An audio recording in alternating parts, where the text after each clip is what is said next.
Chapter 236. After housekeeper Lin finished speaking, Jiang Ruan was expressionless, but behind her, Lian Xiao and Lu Zhu were somewhat surprised. In their eyes, housekeeper Lin was just a slightly crazy old man. Who would have thought that his words today were so reasonable? They didn't know why, but it gave people a completely different feeling from the past. Jiang Ruan wasn't surprised. The elegant and graceful Tan Hua was able to retreat at the most glorious time, and he also had the determination and endurance to endure silently. He was a person of great wisdom. But Jiang Ruan also saw that when housekeeper Lin mentioned eunuch Li's death, there were some fluctuations in his eyes that could not be concealed. Obviously, he and eunuch Li might have some relationship, but everyone in the world had some secrets, so why should she investigate? But housekeeper Lin's analysis coincided with hers, and it made her even more determined. You're right. To be able to plot against eunuch Li, it must be someone extremely close to him, or even someone who has been lurking around him for many years. Now that they acted rashly, the emperor's serious illness is one reason, but more importantly, this may be a signal, Jiang Ruan said. Signal? Housekeeper Lin frowned and asked, does young madam think that they are about to make a move? At this time, old Lin seemed to be discussing the next step with Jiang Ruan, and there was no trace of his usual unreliable appearance. It's not a move. Eunuch Li died too suddenly. I thought that his death was too abrupt, and there must be a special reason for him to be killed at this time. If they wanted to make a move, they didn't have to do it from a steward, so eunuch Li's death must have been caused by himself. He made a mistake in some aspect, and in the end, he killed himself, Jiang Ruan muttered. Housekeeper Lin also pondered for a while, and seemed to feel that what Jiang Ruan said was very reasonable. He looked at her and said, but young madam, what mistake could he have made? What mistake could he have made that caused him to lose his life in the end? Jiang Ruan smiled slightly, what is the most urgent matter in the palace now? It's His Majesty who is seriously ill, housekeeper Lin replied.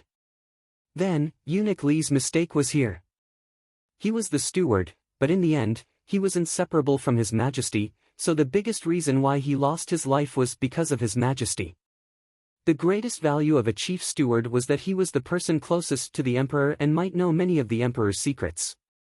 In this way, things were much simpler. Eunuch Li found out about one of His Majesty's decisions, and this decision was accidentally found out by someone else. Then, he was killed. When Steward Lin heard this, he could not help but exclaim in his heart. Just based on the death of eunuch Li, Jiang Ruan was able to deduce so much.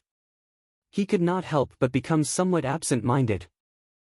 Perhaps Jinying Wang Fu had such a young madam. This was something that the Crown Prince Hong Shi and the old Jinying Wang had not thought of at that time.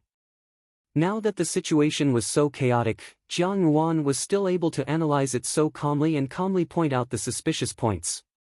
In the midst of the flustered atmosphere that had gradually begun to pervade, Steward Lin's heart abruptly gave birth to a surge of courage. Following Jiang Ruan's words, he pondered, young madam's decision is indeed not bad, but what decision did the emperor make that would lead to eunuch Li's death? The culprit couldn't wait to take action and even made eunuch Li's corpse full of flaws. In fact, he could have done it more precisely.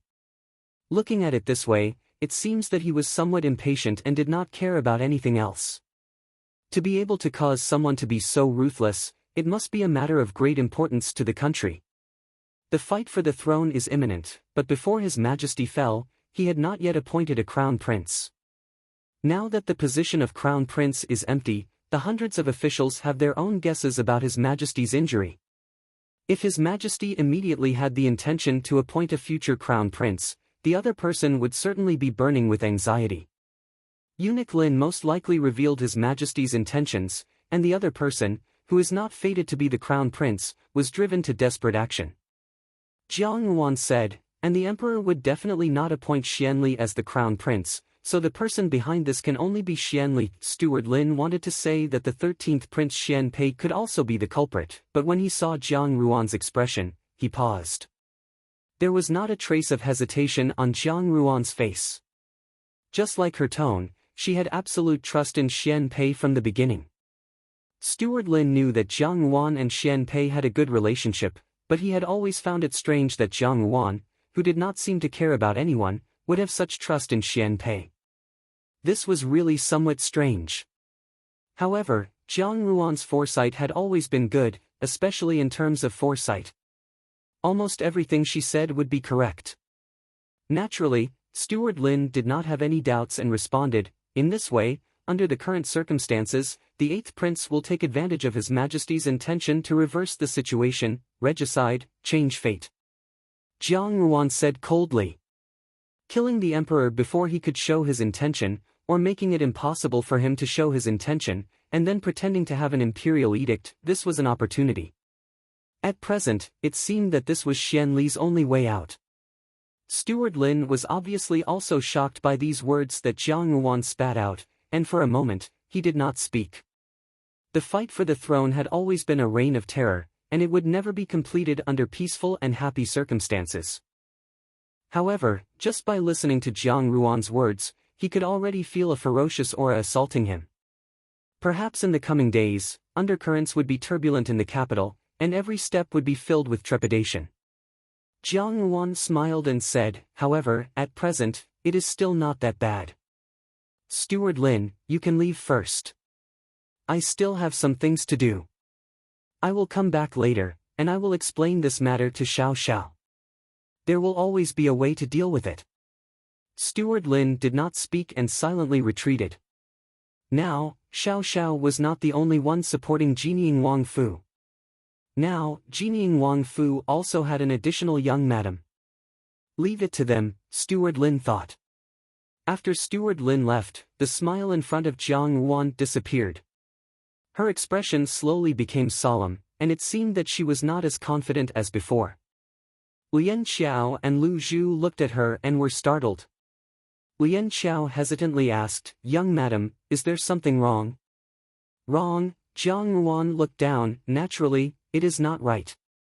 Seeing this, Tianzhu also asked, "Since the eighth prince's plan has been seen through, as long as we do not let him succeed, why is young madam so worried?" Although the eighth prince's temperament is patient, he really thinks himself clever and is not a truly intelligent person. The young master has not returned yet, so this matter will certainly not be so bad. Before Jiang Yuan was Jinying Wang Fei, she had dared to confront Xian Li. After such a long time, Tianzhu and the others were used to Jiang Yuan's appearance of strategizing. When such a worried expression appeared on Jiang Yuan's face, Tianzhu felt somewhat uneasy. The smartest person is naturally not Xian Li, Jiang Yuan sneered, and her smile seemed somewhat cold. The emperor is the smartest person. She did not continue speaking. Tianzhu and the others looked at each other, not knowing how to respond. At night, when Xiao Xiao returned, it was naturally late at night. Jiang Yuan was sitting on the edge of the bed, leaning against the blanket, flipping through a book. However, she was flipping so absent-mindedly that she did not even hear Xiao Xiao's approaching footsteps. Xiao Xiao paused and walked until he was in front of her. After thinking for a while, he stretched out his hand and patted her forehead, saying, "Why are you still reading? I was waiting for you to come back." Jiang Yuan casually threw the book to one side. Xiao Xiao had just returned from outside, and his body was still slightly damp from the cold dew of the night. Under the lamplight, his face was incomparably handsome, almost like a cold immortal who had walked out of those simple and unadorned scrolls. Regardless of the time, this person was always so bright and fresh. Even if he did not like to be gorgeous and always wore the coldest colors, it could not take away even the slightest bit of his brilliance. It was as if as long as he stood there, he could not help but attract the attention of others. Jiang Yuan sighed softly. Xiao Xiao sensitively sensed that something was wrong with her, so he did not immediately bathe. Instead, he sat beside Jiang Yuan and asked with concern, "What's wrong?" "You." Jiang Yuan hesitated for a moment before asking, "Do you want to be the emperor?" Xiao Xiao was slightly startled, as if he had not expected her to suddenly ask this. For a moment, he was somewhat startled. Then, he frowned and asked, "Who did you see today?" When Jiang Yuan saw his appearance, she laughed, the person you are worried about is currently in the palace, injured and unable to get up. How could he meet me? You're probably worrying too much. The last time the emperor had come uninvited to Jining Wangfu, Jiang Yuan had stood at the door and listened to the entire conversation. Only then did she know Xiao Xiao's secret. Now that Xiao Xiao was so nervous, it was naturally because he had recalled the previous incident. When Xiao Xiao heard this, his brows did not loosen. He only stared at her thoughtfully and said, I have never thought about that position. If someone were to force you, what would you do? Jiang Yuan asked. What does it have to do with me? Xiao Xiao asked. His tone was indifferent, but there was a kind of irresistible force to it. If someone was to force him, what did it have to do with him? In this world, if he liked it, he would do it. If he didn't like it, he would not do it. No one had ever been able to force him. Jiang Yuan took a deep breath and suddenly said, now that the emperor is unconscious, Xianli rashly made a move, it can only mean one thing. The emperor has the intention to appoint a successor. Perhaps the matter of the successor had already been decided long ago, and Xianli suddenly heard about it, so he wanted to cut off all the clues. Jiang Yuan stared into Xiao Xiao's eyes. Xianli probably thinks that the other party is paying her, but you and I both know that's not the case. The person he wants to give up this position has never been his own son. A storm suddenly arose in the court, and the fight for the throne was imminent. How many ministers had personally taken sides, but only Jiang Yuan and Xiao Xiao knew that that person, the emperor, had never thought of handing over the country to Xianli and Xian Pei. The person he wanted to sit on this position had always been Xiao Xiao. He had secretly paid attention to Xiao Xiao for so many years, and protected him for so many years. Perhaps it was because of guilt, or perhaps it was because the country originally belonged to Crown Prince Hongxi, but the most important reason was that he had always regarded Xiao Xiao as the future successor. My ambition does not lie here, Xiao Xiao hugged her, perhaps with the intention of comforting her. I will not do as he wishes. I know. Jiang Yuan lay on Xiao Xiao's chest. The man's body exuded a sweet, grass-like scent, with a hint of the chill of the late-night dew, but she felt incomparably at ease. She said, it's just that you have to know, perhaps the emperor had long anticipated this day. I think that he intended for you to become the emperor, and would certainly have made preparations somewhere to allow you to sit on this position. And the most important thing to rely on, is an imperial edict. Perhaps Xiao Xiao did not understand the emperor. The embroidered uniform guards were spread throughout the world, and they had the most brilliant intelligence. However, Xiao Xiao was an assassin, and the leader of the embroidered uniform guards, but he was not a person who was good at guessing people's hearts. Towards the emperor, he was also excessively distant. He did not deliberately get close to the emperor because of their blood relationship, so how could it be said that he understood the emperor? However, Jiang Yuan was different. In her previous life, when Jiang Yuan had spent a few years in the palace, in order to help Xianli, she had used all kinds of methods to inquire about the emperor. Naturally, she had paid a great price, but it had also allowed her to have a deeper understanding of the emperor. Regardless of what outsiders thought of the emperor, being in such a position, he was extremely clear about the methods used in the palace. In her previous life, he had also used such a method, which was to write an imperial edict a long time ago. Because of this, the matter of appointing a crown prince had caused everyone to panic, and Xianli had decisively made his move before the imperial edict had been issued. The emperor's final bargaining chip, under Xianli's iron-blooded methods, had been destroyed before it could be put to use. Now, the same thing had happened again. The emperor had wanted to issue an imperial edict before. Jiang Yuan could almost be sure that Xianli's people had already heard of this news, and knew that the candidate on the imperial edict was not her. Therefore, they had acted so decisively. They wanted to strangle the emperor, and then smoothly use their own methods to ascend to that position. However, in her previous life, there had been no 13th prince, so there had been no obstacles in front of Xianli. But now, Xian Pei had suddenly appeared out of nowhere. He killed Eunuch Li, perhaps because he wanted to find someone to replace eunuch Li's position and uncover the secret of the imperial edict. Jiang Yuan said softly, I think it's not just the imperial edict. Based on the emperor's intentions, he must have secretly instructed his trusted officials to stand up and confirm your identity when necessary. Xiao Xiao's identity could not be known to too many people in a short time, otherwise, Xiao Xiao would become the target of public criticism. It was one thing for the emperor to force Xiao Xiao, but he still had to do his best to protect his life. I will find the imperial edict, Xiao Xiao said softly, and then burn it. No one will know. What he was burning was not just an imperial edict, but also his future life, his road to becoming an emperor. Jiang Yuan suddenly felt a little sad. It should not have been like this. Xiao Xiao had the fate of an emperor. At the end of her previous life, he had clearly sat on the throne of the great Jin dynasty, but in this life, she had unreasonably changed his fate. He was no longer an emperor. But so what? She did not want to let go. If Xiao Xiao wanted to become emperor, she would let him go. If he did not want to, then even if she had to risk her life, she would not let those people succeed. Protecting the things that she wanted, this was the meaning of her rebirth. Xiao Xiao saw that Jiang Yuan was acting strangely, and the corners of his lips slightly raised. He kissed her forehead and said, Don't worry, leave it to me. Good. Jiang Yuan smiled, I'll leave it to you. The husband and wife talked for a while more before Xiao Xiao got up and went to take a bath. What he did not see was that after he turned around, the smile on Jiang Yuan's face froze. Her gaze became somewhat deep and serene in an instant, and it seemed that she was not as happy as she had been a moment ago. She slowly said to herself, Since you do not want to become emperor, then I will naturally achieve it for you. She lowered her eyes and said in a low voice, Leave it to me. That night, there was another person in Jinying Wan Ji's Fu. He stood in a secluded corner of the Wang Fu's garden.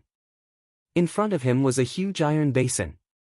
From time to time, some flames would sprout from the iron basin, mixed with some dark yellow or charred paper money. He was burning paper money for a certain person. The cold wind rustled. Although it was early spring, the nights were always somewhat cold. However, this person only wore a thin long gown, just like the green gown worn by the most ordinary students in the academy. At this moment, he was sitting on the ground. Beside the iron basin, there was a pot of wine and 2 wine cups, but there was only one person. This person was none other than housekeeper Lin. He was somewhat lost in thought as he looked at the dancing flames, as if he was reminiscing about something.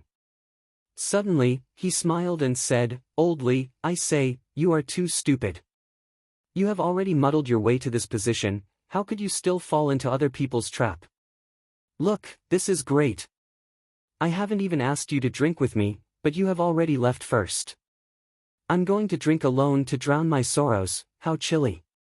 His words seemed to be somewhat funny, and there was a slight smile on his face, as if he was not sad. However, in this smile, there was a bit of loneliness and sadness. At that time, the 3 of us, you, me, and the crown prince, were the scenery of the capital. AI, although you are a eunuch, your looks are not bad. Although you can't compare to me and the crown prince, when the 3 of us go out, how many girls turn their heads? AI, if not for the fact that you are a eunuch, that would really be a pity. Housekeeper Lin muttered to himself. He seemed to think that his words were extremely amusing, and unconsciously began to smile.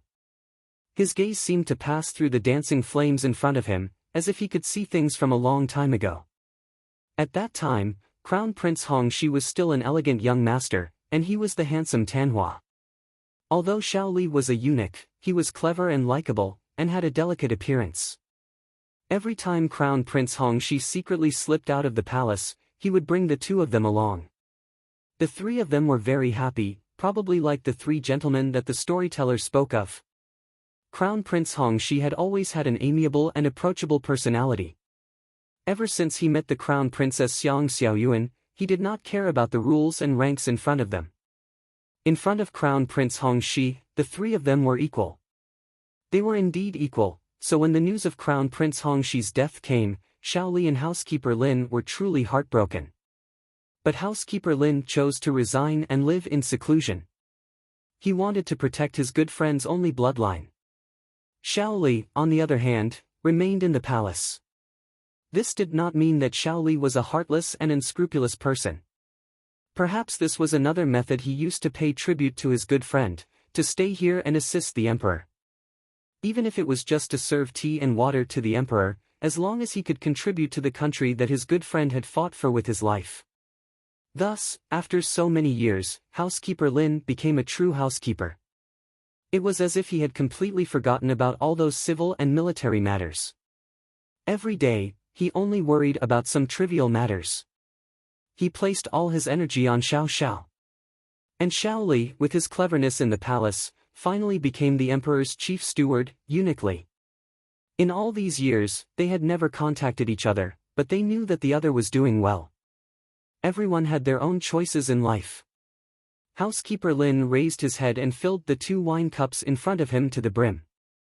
Only then did he touch the cups with his hands, and then he poured all the wine in one of the cups onto the ground. Among the 3 of us, you and the crown prince can be considered to have reunited, but I can't. I have to see that the young lord is doing well, that the young madam has given birth to the little heir, and that the young lord and young madam are doing well. No, even if that's the case, I still can't. I want to live well. Chapter 237. Next door, Lian Xiao was stunned for a moment before she understood. Xia Qing and Qi Feng didn't live in the house next to the Wang Fu. Lian Xiao and Lu Zhu thought that Jiang Yuan wanted to ask Xia Qing about the emperor's health. After all, the emperor's life depended on Xia Qing's medicine. Without Xia Qing, the emperor would not have survived these few days. Jiang Yuan looked for Xia Qing for this reason. Now there are only 2 princes in the court. One is the 13th prince and the other is Xianli. Since I don't want Xianli to get that position, I must be in alliance with the 13th prince. In this game of chess, we have already bet on the 13th prince, so I must do something. As you can see, Eunuch Li is dead. You are so smart, you should be able to see that Eunuch Li died in the hands of Xianli's subordinates. Xianli has already made the first move. The first thing he needs to do now is to make an imperial edict while His Majesty is still alive. Otherwise, he will immediately let His Majesty die and destroy the imperial edict that the emperor originally wanted to appoint the 13th prince. Wait, Qi Feng opened his eyes wide. Third sister-in-law, I am a little confused by what you said. What do you mean by the emperor originally wanted to appoint the 13th prince as the crown prince? How do you know that the emperor wanted to appoint the 13th prince as the crown prince? In this world, the person he least wanted to see in danger was her. Jiang Yuan smiled slightly. It doesn't matter, I just went next door to take a look. Qi Feng looked at her with some doubts, as if he still had some doubts about her words. Jiang Yuan's expression did not change, but her heart was deep in thought. She naturally knew that the emperor would definitely leave an imperial edict because he did so in her previous life. It was just that the imperial edict in her previous life was not found in the end because at that time, Xianli had already ascended the throne. Perhaps the person who left the imperial edict had also been chased by Xianli. In short, Xianli sat on that position, and it was justifiable. Because at that time, besides Xian Pei, he was the only prince left in the palace. At that time, no one had ever thought of Xian Pei as the future crown prince of the great Jin dynasty. What do you mean by the best effect? Qi Feng said this sentence with difficulty. Jiang Yuan smiled faintly and said, I have long said that since Xianli acted in such a hurry, he must have received news from Li Gonggang. If he really wanted to make him the crown prince, why would he be so anxious to silence him? Because that person is not him. As for the imperial edict, it is inevitable. Moreover, the spies in the palace have also returned. There is no doubt that it is an imperial edict. Xianli will think that the thing in my hand is an imperial edict, and will destroy it with his own hands, so he won't continue to investigate the real imperial edict. Xiao Xiao and you will have to seize the time and opportunity we'll be fighting for. Moreover, I am in the hands of the Southern Xinjiang Holy Maiden. The Southern Xinjiang Holy Maiden will want to torture me, but Xianli must properly support me. Because with his scheming mind, he must use me in exchange for greater benefits. He wants to use me to make a deal with Xiao Xiao, and it is best to obtain the support of Jinying Wangfu. Jiang Ruan's gaze was deep and her tone was calm, as if these things that concerned her life would not happen to her. She said, in this way, there will be differences between Xianli and the people of southern Xinjiang. I have seen the southern Xinjiang Holy Maiden. She has a fierce temperament and will certainly not easily admit defeat. The alliance between Xianli and the southern Xinjiang is not very stable. Once there is a conflict, he will have a headache. Sitting on the mountain and watching the tigers fight, the ones who benefit will always be us. He was still thinking about it, but Jiang Ruan had already spoken. She said, I want to ask you for a favor. As soon as these words came out, Qi Feng came back to his senses and quickly said, I actually forgot about this matter. For so many years, Qi Feng had seen the emperor's care for Xiao Xiao. Because of this, even if all his colleagues thought that Xiao Xiao was a traitor, in Qi Feng's eyes, there was no difference. He would not link this matter with the emperor's decision. But now that Jiang Ruan had reminded him, Qi Feng also understood. Indeed, perhaps the emperor trusted Xiao Xiao, but it did not mean that he trusted the entire Jinying Wangfu. And the reputation of Jinying Wangfu among the civil and military officials as a traitor was too stubborn. It would not be persuasive at all. It was understandable that the emperor did not hand over the imperial edict to Xiao Xiao. What do you have to say to him? Beauty Xiao said in a low voice. The displeasure in her tone could be heard through the curtains. These words were a little strange. Qi Feng also found it a little strange. He did not know why, but he always felt that Jiang Ruan was very serious when she said these words. It was as if in this life, taking revenge against Xianli was her ultimate goal. In fact, a long time ago, Qi Feng had felt Jiang Ruan's hatred towards Xianli. She was always ruthless. She almost cruelly blocked Xianli's path to the throne. In fact, for the genie Wei, it was not important who became the emperor. But now, Qi Feng had clearly seen that Jiang Ruan had used her ability to influence Xiao Xiao. The entire Jinying Wangfu, or rather, the entire genie Wei, had already stood on the opposite side of Xianli. For Xianli, this was undoubtedly bad news. Because of this, from the perspective of the overall situation, Qi Feng had no reason to refuse. He had already agreed to Jiang Ruan's plan in his heart, but that person. Why was that person her? But what does third sister-in-law want to do? Qi Feng asked with a serious look. Jiang Ruan smiled slightly.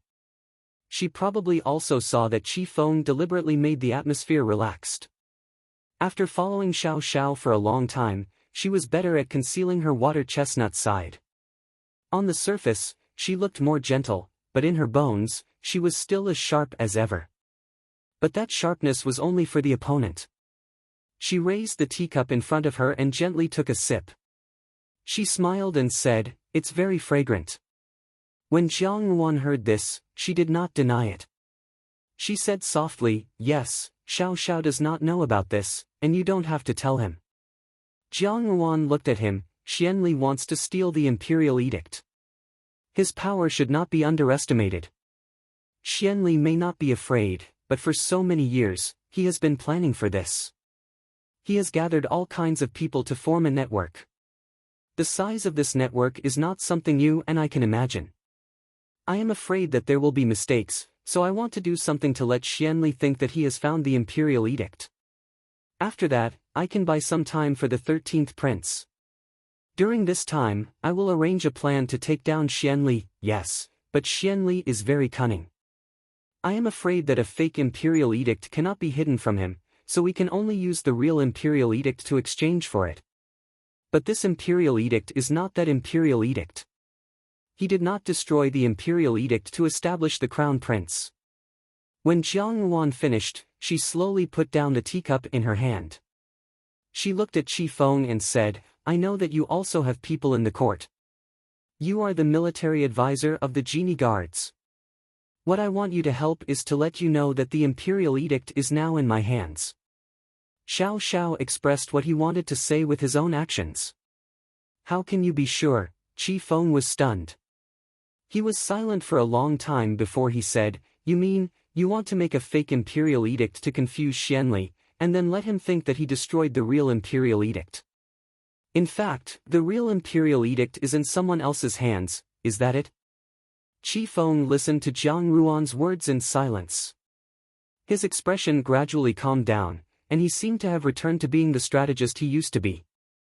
However, only he knew that the hands in his sleeves had long been clenched into fists. He slowly said, What about you? What price do you need to pay? Xiao Xiao really lived up to expectations. When he went back, he told Jiang Ruan about this matter. After taking a bath, he put on his outer clothes and sat next to Jiang Ruan. He said as if nothing had happened, I heard that you went to see Qi Feng today. Third sister-in-law, Qi Feng was a little restless. He thought about it and said seriously, In any case, third brother treats you sincerely. Since you don't want to let third brother know about this matter, I think you are probably going to put yourself in danger again. I am sorry that I cannot help you with this. Although Qi Feng said this and placed all the blame on Xiao Xiao, only he himself knew that this was not the reason. It was because he could not watch Jiang Ruan put herself in danger without doing anything. From the time he knew Jiang Ruan until now, the most common thing that Jiang Ruan did was to follow the example of a junior succeeding the senior.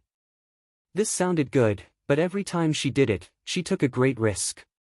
Even bystanders would feel frightened. Qi Feng. He himself could not let Jiang Ruan put herself in danger. In some aspects, Jiang Ruan was very similar to Xiao Xiao, especially when they did things with a very clear purpose.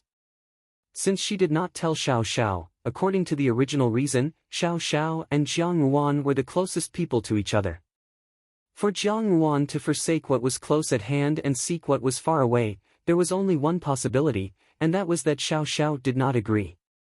Jiang Ruan repeatedly obstructed Xian Li's plan, and Qi Feng had always been unable to figure out why. Now, from her mouth, it turned out that there was a blood feud between her and Xian Li. Although he did not know what it was, Qi Feng also felt that Jiang Ruan was not lying. He looked at Jiang Ruan in a daze, only to hear Jiang Ruan's faint words continue. Lian Xiao and Dewdrop looked at each other. Naturally, Dewdrop and Lian Xiao knew Qi Feng's feelings for Jiang Ruan. At first, the atmosphere between Xiao Xiao and Jiang Ruan became a little subtle. Although it was later confirmed that it was just a trap set by Jiang Ruan, as long as they thought about it, they still felt a little uneasy. Tianzhu did not have any expression. Qi Feng was startled when he heard this and immediately said, Okay. Come in and talk. I want to find Xia Qing. Xia Qing entered the palace and had a few words with Qi Feng. Jiang Ruan was flipping through the book in her hand.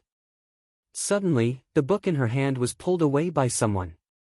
When she raised her head, Xiao Xiao's handsome face was right in front of her, but it looked a little awkward. Jiang Ruan put down the book and looked at him helplessly. What do you want to say? These words almost did not hide his feelings. Qi Feng's eyes were filled with regret, heartache, shock, sadness, and all kinds of complex feelings intertwined, causing Jiang Ruan to be slightly stunned. All along, Qi Feng had concealed his feelings very well. He did not want to break the current situation, but in the face of the woman in front of him, he really could not suppress his feelings. Because the sacred maiden hates me.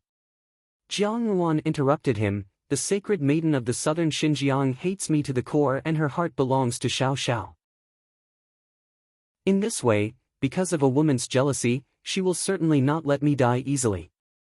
And because she hates me, the news that the imperial edict is in my hands will be more convincing.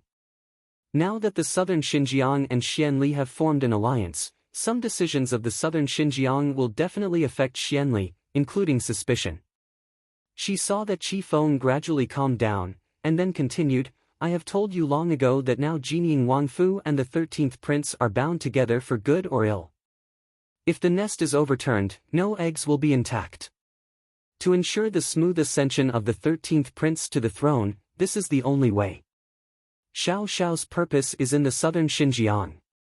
Although he can intervene in the affairs of the court, it is not as convenient as Xianli. Only this plan, with me as bait, can achieve the best effect. She used to be reckless in doing things, so after her rebirth, she especially cherished her life. Although she had risked her life many times, in fact, those were all after countless demonstrations and planning, so she could deeply understand the outcome. But this time was different. Although she and Qi Feng spoke with confidence, in fact, people's hearts were always changeable. In a life-and-death situation, no one could predict what would happen next. Qi Feng was not stupid. Jiang Yuan specifically came to him for help, so something must have happened. If Qi Feng could do it, Xiao Xiao could definitely do it. Since Xiao Xiao could do it, why did Jiang Yuan need Qi Feng's help? There was only one possibility, that was, Jiang Yuan did not tell Xiao Xiao what she wanted to do. Why did she not tell Xiao Xiao? Qi Feng's heart moved, and then he blurted out, "You want to hide it from third brother?" Third brother does not agree. As if she had already expected Qi Feng's reaction, Jiang Yuan just sighed softly and said, "Qi Feng, do you know what the situation is now?" Jiang Yuan withdrew her thoughts and looked at Qi Feng. The imperial edict left by the emperor must be in the hands of a minister, and Xianli will use all means to kill that minister and destroy the imperial edict. Who knew that when Lu Zhu and the others followed Jiang Yuan to the next room, Xia Qing was not in the room? Qi Feng smiled and said, "Xia Wu has entered the palace. Why is third sister-in-law looking for him?" Qi Feng was startled. Jiang Yuan continued, "How could the emperor hand over something like an imperial edict to Xiao Xiao? In this world, the ruler is the most suspicious.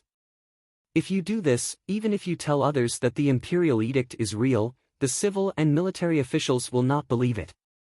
They will only think that the imperial edict is fake." Qi Feng was startled. Jiang Yuan frowned and said, "They will not kill me." But she still had to do this, not for anything else, but for Pei and Xiao Xiao. Xiao Xiao was not willing to be the master of the great Jin dynasty, but the emperor still had a backup plan. Rather than saying that this time she was fighting with Xianli, it was better to say that she was playing a game with the emperor. She seemed to be incomparably brave as she pressed forward, but in reality, it was also because Xiao Xiao was behind her.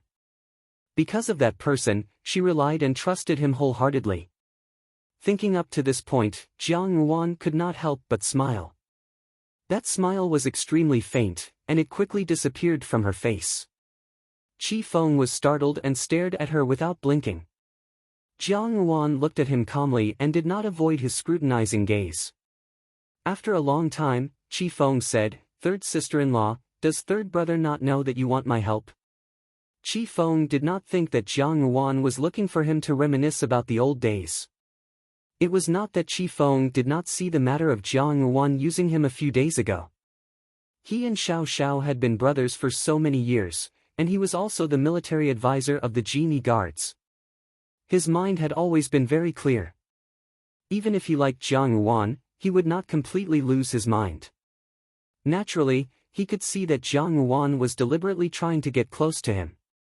Qi Feng could not tell what he was thinking, but because of this, he did not have any dissatisfaction with Jiang Yuan, nor would he have any estrangement with Xiao Xiao. Jiang Yuan also smiled, raised the teacup and gently touched it with Qi Feng, "Thank you." But third sister-in-law, Qi Feng still asked, "Since His Majesty left an imperial edict, why not leave it in Jinying Wangfu? Looking at the entire Great Jin dynasty, now only the Genie Guards have enough power to compete with the 8th prince. Leaving it in Jinying Wangfu is naturally a foolproof plan. His Majesty must have thought of this, but why did he still put the imperial edict in the hands of other ministers?" Jiang Yuan sat down with him in the room, and Qi Feng poured her a cup of tea. Xia Qing was a common doctor, and Qi Feng did not care about trifles. In the courtyard, except for a few servants and Xia Qing's medicine boy, there was not even a servant. Qi Feng had to pour the tea himself, but it was obvious that he was very good at it. He smiled and said, June Shan's silver needles, third sister-in-law has tasted all kinds of good tea. I hope you don't dislike the tea in my small temple. I have brought out the best. Jiang Yuan shook her head and said, I am not looking for him, I am looking for you. Jiang Yuan ignored the deep meaning in Qi Feng's eyes and said lightly, what I have to do is just to put on a show. There is no problem with me. Qi Feng, your task is more difficult. Compared with me, the burden of this matter actually falls on you. I know that you and Xiao Xiao are brothers, and he will certainly not agree to this matter, but I believe in you. No matter how much the southern frontier holy maiden hates me, with Xianli here, she can't hurt me for the time being. You just need to find me before I get hurt. I believe in the genie guards, and I believe in you. This smile fell into Qi Feng's eyes, and he also smiled, but the smile was very bitter. He knew why Jiang Yuan smiled. Xiao Xiao was really lucky. You want to use yourself as bait. Not waiting for Jiang Yuan to continue, Qi Feng could not help but stand up. He seemed to realize that his performance was too emotional, but he still could not hold back and cried out, this can't be, it's too dangerous. An ordinary man's wealth is his own ruin. Do you know what will happen? They will kill you. No, this actually has something to do with me. Jiang Yuan suddenly said. Qi Feng was startled, only to hear Jiang Yuan's faint voice, from the day you met me, I think you have already seen that there is an irreconcilable hatred between me and Xianli. If this hatred is not avenged, it is in vain. When Xiao Xiao was not there, you saw that I kept Xianli in check and balance. It was not all for genieing Wangfu. In fact, it was just because of a private grudge. This is a long story, and I will not tell you in detail. You only need to know that Xianli and I are enemies in this life. Naturally, we will not rest until one of us dies. Qi Feng spoke unhurriedly, but clearly. In the shortest time, he had already figured out the key points. Jiang Yuan was slightly startled by the question. Why did the emperor not hand over the imperial edict to genieing Wangfu? Naturally, it was because Xiao Xiao did not want to sit in that position. If the imperial edict was really handed over to Xiao Xiao, she was afraid that before Xianli could do anything, Xiao Xiao would destroy the imperial edict himself. The emperor's imperial edict was not written for Xian Pei at all. It was written for Xiao Xiao. Qi Feng did not know Xiao Xiao's background, so he did not know the reason behind it. He only saw that this matter was not appropriate. Jiang Yuan could not tell him this reason, so she just smiled and said, have you forgotten what kind of reputation genieing Wangfu has? Chapter 238. Xian Pei's eyes became hot and tears almost fell, but he knew that he could not cry. He was now an adult, so he could not be as ignorant as he was in his previous life and make Jiang Yuan worry. He clenched his teeth and forced his tears back. The people in the palace were cold and the people were gone. There was only one person in the world who could tell you, I will fight for what you want. This was such a difficult sentence to say. He naturally referred to Xianli. Both mother and son were well aware of this. Xian Pei raised his eyebrows and beamed with joy. How would he dare to find trouble with me? He was originally a cowardly tortoise, and now he can't wait to close himself off. At this critical juncture, he will not make any mistakes. Even if I spit on him now, he will say that he is a brother and will not punish me. Jiang Yuan smiled, all right, now I want to ask you, where is the imperial edict, and who is the person you placed by the emperor's side? There were 2 imperial edicts, one with Xian Pei's name and the other with Xiao Xiao's.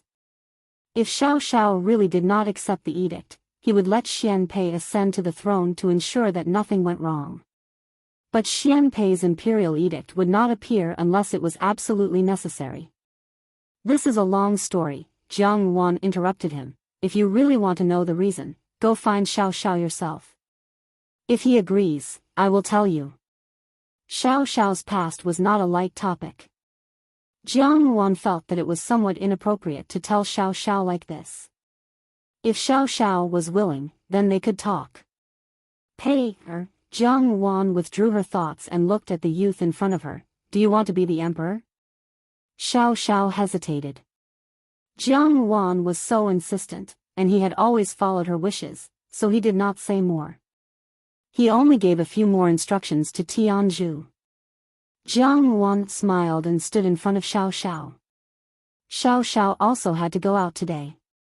The matters in the brocade guard were more complicated, and he also had to analyze the secret deployment of the southern border. Early in the morning, he had to go to the Tianji battalion. Jiang Wan looked at him and took the initiative to help him tidy up the wrinkles on his sleeves. Jiang Wan. Now the emperor wanted to repeat the same trick, but he did not expect that this time, everything would be different. Xian Pei had already grown into someone who could contend with Xian Li, and Xiao Xiao didn't want this position at all. I see. Jiang Wan murmured. At this point, she finally understood all of the emperor's plans. The emperor was indeed not as incompetent as he appeared on the surface, or perhaps the incompetence on the surface was just an act. Perhaps he had already discovered that Xian Li had poisoned him earlier, and now he was just beating him at his own game. I'm going to the palace. Jiang Wan smiled. Leave the account book on the table. I'll continue watching it later. Cough, cough, Jiang Wan abruptly regained her composure. She felt somewhat angry that she had been momentarily dazzled by Xiao Xiao's beauty. Regarding Xiao Xiao's sudden action, she did not know what to say. After a long while, he glared at Xiao Xiao and took a step back. There's someone here. In this world, if you want something, then take it. If you can't get it, then fight for it. But Jiang Wan looked at him, the things that you want, I will fight for you. Mushiro. Jiang Wan was a little surprised. Mushiro was a famous cold beauty in the palace. Jiang Wan had also suspected Mushiro's identity. A beautiful woman who was excessively cold and could still obtain the emperor's favor, she must have some tricks up her sleeve. How could she be that simple? But later, when she saw that Mushiro did not do anything and did not participate in the muddy waters of the inner palace at all, she was relieved. She only thought that it was a woman who originally did not want to enter the palace but had no choice but to stubbornly hold on to her own perseverance. Xiao Xiao actually had the time to take a walk with her in his busy schedule. Jiang Wan naturally agreed and smiled, okay. Lu Zhu stuck out her tongue and giggled, not responding to his words. Jiang Wan, on the other hand, carefully looked at housekeeper Lin. Sure enough, housekeeper Lin looked much younger today. Although this change was not much, it still gave people a feeling of brightening. Jiang Wan knew of housekeeper Lin's past and thought that housekeeper Lin's charm at that time must have made people sigh. However, all beauties in the world were white bones, and their appearance was nothing more than ripples. Since housekeeper Lin was able to give up the appearance that everyone chased after, he was obviously a man of great wisdom and was worthy of encouragement. Xian Pei's face fell when he heard this. Ask him everything. Mother, you can't be insisting on following those 3 obediences and 4 virtues, right? It's just a mere genieing Wang, I don't want to know his secrets. I naturally have my ways to know. He stubbornly said. Then. Xian Pei still wanted to ask. However, what Xian Pei said was also true. Xian Li was a cautious person. It was precisely because he did not obtain the throne in a just and honorable manner that he had to pay more attention to what outsiders said. Therefore, he would not let anyone leave behind any evidence. At this time, he had to assume the posture of a wise ruler. Even if he really wanted to do something, he absolutely did not dare to do it in the open and cause too much of a commotion. As soon as they entered the southern courtyard, Xian Pei was still practicing calligraphy. When he saw Jiang Wan come over, he was a little surprised at first, but then he was overjoyed. He immediately threw away the brush in his hand and greeted her, Mu. Wang Fei. For Xian Pei to be able to obtain news of the imperial edict so easily, it must have been because someone close to the emperor had pointed it out. Originally, Jiang Wan had thought that Xian Pei had roped in Eunuch Li, but now Eunuch Li was dead. If it really was Eunuch Li, then the secret had most likely been discovered by Xian Li's people. However, Xian Li's people did not make any moves. Without a doubt, Xian Pei's people were not Eunuch Li at all. Who could it be? When Jiang Yuan and the others arrived at the palace, they first went to the Palace of Compassionate and Peaceful to sit with Empress Dowager Ida. Empress Dowager Ida looked as vigorous and decisive as ever, but she could no longer conceal the vicissitudes of life between her brows. The woman who had once dominated the rebellion of the previous dynasty's 8 princes had finally shown signs of old age under the ravages of time. Now that the emperor was seriously ill, Empress Dowager Ida had to forget the fact that she was a mother. The first thing she had to do was to appease the court officials and tidy up the inner palace. The huge waves of the struggle for the throne were hidden under the calm surface. Empress Dowager Ida could not possibly not know that it was difficult to maintain the overall situation under such circumstances. But why? Naturally, it was because of Xiao Xiao. Xiao Xiao naturally would not stop her. After a moment of silence, he said, "The capital is not peaceful.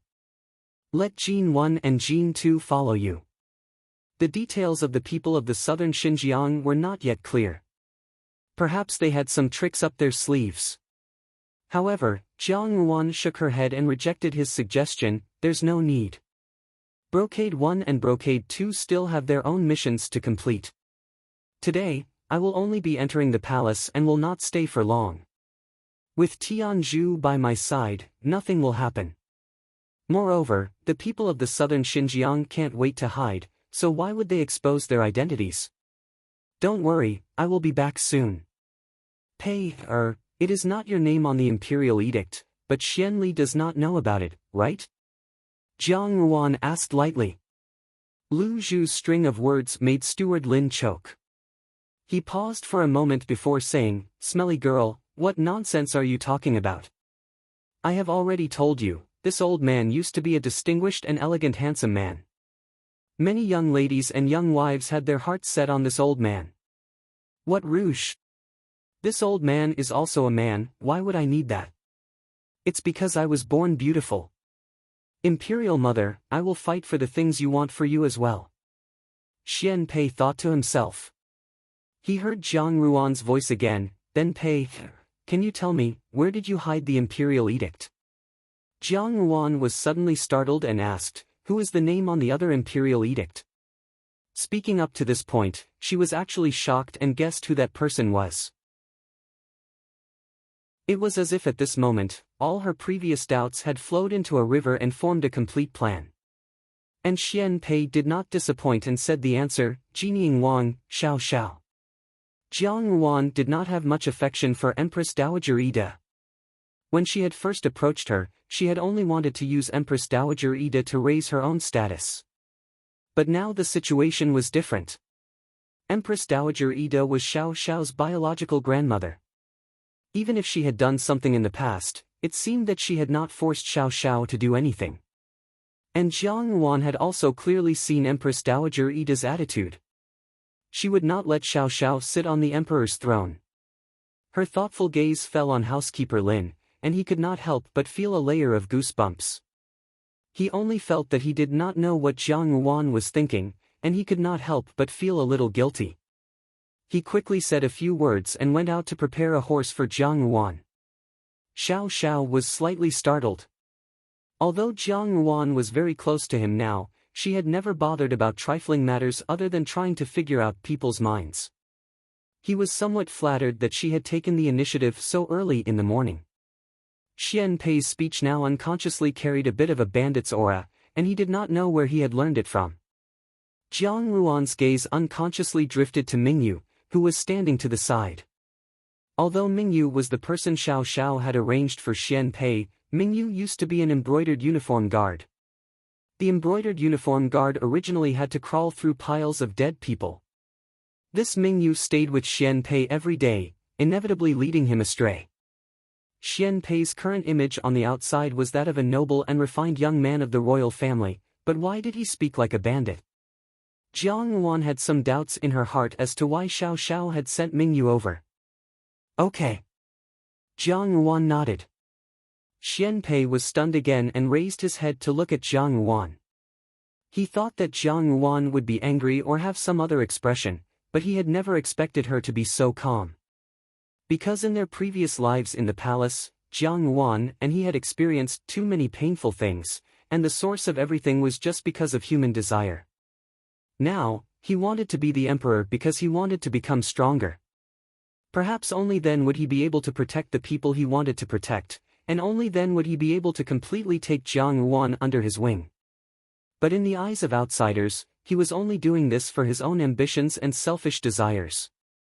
How Jiang Yuan would view him, Xian Pei did not dare to think. Although he had already expected this possibility, when these words came out of Jiang Yuan's mouth, Xian Pei could not help but feel excited. He suppressed the excitement in his heart and looked at Jiang Yuan doubtfully and asked, "But Imperial Mother, why did Imperial Father appoint Jinying Wang as the crown prince?" When he saw the imperial edict, the shock in his heart was simply indescribable. But no matter how he investigated, he could not find the reason. It was as if all the reasons had been erased and disappeared completely, leaving not even the slightest possibility. Xian Pei said, "Imperial Mother, could it be? He is also Imperial Father's son." Xian Pei looked at Jiang Yuan and suddenly thought of something. "Imperial Mother, did something happen for you to come looking for me today?" He did not say anything more and turned to walk out. Lian Xiao smiled and said, "Son-in-law and young madam's relationship is really good. What's that saying, only a pair of mandarin ducks are envied, not immortals. I see that the books sold in the bookstore are not necessarily such a match made in heaven. It's just that it depends on your plans. Your arrangements in the court have always been tight, and they have always been offensive. But these days, they have slowed down. After all, it can't be that Xianli made you change your mind. I know that you are a child with ideas. Once you have decided on something in your heart, you will continue to do it. I think that in this life, from the beginning, your goal has been that position." Jiang Yuan paused before continuing, "And a few days ago, Xian Li's subordinates killed Eunuch Li. No matter how I think about it, it was because of the imperial edict. But if the imperial edict was to appoint you as the crown prince, why would you be so restless?" Xian Pei was startled and looked at Jiang Yuan, somewhat at a loss. With just one look, he knew that he could no longer hide the news he wanted to hide. He said unhappily, "How did Imperial Mother know?" Just as he was thinking, housekeeper Lin walked in with a pile of account books in his hand. Seeing that Jiang Yuan and the others were about to leave, he was startled and asked, "Is young madam leaving the Fu?" Jiang Yuan and Empress Dowager Ida spoke for a while before they arrived at Xian Pei's palace. Now, the entire court knew that Jiang Yuan and Xian Pei had deep feelings for each other. How could a half-grown brother and sister have any feelings for each other? Everyone could only see that Jiang Yuan was representing Jinying Wang Fu and standing on Xian Pei's side. Today, when she entered the palace to go to Nanyuan, there were bound to be many eyes watching her in the dark. Jiang Yuan knew that this was exactly what she wanted to achieve. After thinking about it, it seemed that this was the only thing that matched her conjecture. The Xian family's empire could not be seized by outsiders, and the emperor had appointed Xiao Xiao. It could only be said that Xiao Xiao was also of royal blood. But how did Xiao Xiao become the emperor's illegitimate child? Could it be that Jinying Wang Fei and the emperor? Xian Pei was thinking a little too far. Unexpectedly, Jiang Yuan patted his head. She had probably guessed what Xian Pei was thinking. She was both angry and amused as she said, "It's not what you think, don't let your imagination run wild." Xian Pei looked at Jiang Yuan's gaze. In his previous life, Jiang Yuan had always looked at him tenderly. Her gaze was unhesitatingly protective and loving. Now, the woman in front of him had been reborn in this life and was no longer as weak as before. She treated others warmly and coldly, but only when facing him, was she as gentle as ever. Even though at this moment, this gentleness still contained a bit of sternness, Xian Pei knew that he could not lie to Jiang Yuan. There were many eyes and ears in the palace. To say these words in such a dignified manner was really too daring. But Jiang Yuan was not worried. This was because Xian Pei was no longer the stupid and ignorant Xian Pei of his previous life. The defense of this Nan Yuan could be said to be watertight. After Jiang Yuan finished speaking, she stared closely at Xian Pei's eyes. The Tianzhu people, who were already very perceptive, turned their heads away at the same time and seemed to be snickering. Jiang Yuan was helpless, but Xiao Xiao touched her head and said, "Come back early. I have nothing to do today, so I came back early. We can go out for a walk." But Jiang Yuan only casually replied with a yes, and did not even say a word of denial. Xian Pei looked at her in confusion and said, "Imperial Mother, aren't you angry?" Housekeeper Lin complied, but Lu Zhu looked at Housekeeper Lin in a daze, as if thinking about something. After a moment, she suddenly clapped her hands and laughed, "I was just wondering why you look different today. Housekeeper Lin seems to be much younger, even the wrinkles on your face are lighter, and you seem to be whiter. Did Housekeeper Lin put on rouge?" As Lu Zhu spoke, she wanted to pinch Housekeeper Lin's face. "Which shop did you buy this rouge from? It's so good. Oh, by the way, could it be that Housekeeper Lin has taken a fancy to some older sister? Is that why you dressed up like this? Hey, if you like her, how about I speak on your behalf? You." He paused and did not say anything. Jiang Yuan herself was not short, but in front of Xiao Xiao, she seemed exceptionally petite. She raised her head and had to slightly tiptoe to reach Xiao Xiao's collar. Xiao Xiao lowered his eyes to look at her. She appeared to be extremely serious, so Xiao Xiao's expression gradually softened, and his gaze overflowed with a gentleness that even he himself was not aware of. "It's Mu Shiro." Xian Pei said, "The imperial edict is with her. Imperial father trusts her and hid the imperial edict by her side so that it would not arouse suspicion." Now, Xian Pei was saying that Mu Shiro was his person. Jiang Yuan smiled slightly. Everyone in Xian Pei's palace hall was on their side, but it was really somewhat of an eyesore. Xian Pei waved his hand to let everyone leave. Jiang Yuan also let Lian Xiao and the others stand guard outside the door, while she sat down with Xian Pei. No wonder in her previous life, Xian Li also wanted to poison people. At that time, Xian Li clearly had no one in the court who could block his position, but the emperor still did not reveal any intention of making him the crown prince. The reason was none other than Xiao Xiao. And Xian Li had sensed the emperor's intentions and knew that the emperor had no intention of making him the crown prince. However, he did not know the reason, so he slaughtered his own brothers, and then before the emperor could announce the imperial edict, he mercilessly killed them. This move was clean, and the ascension to the throne was a matter of course. There was not the slightest bit of bad rumors. For example, at this moment, Jiang Yuan was somewhat dazed as she looked at Xiao Xiao, who was very close to her. She did not see that the youth's eyes seemed to flash with craftiness.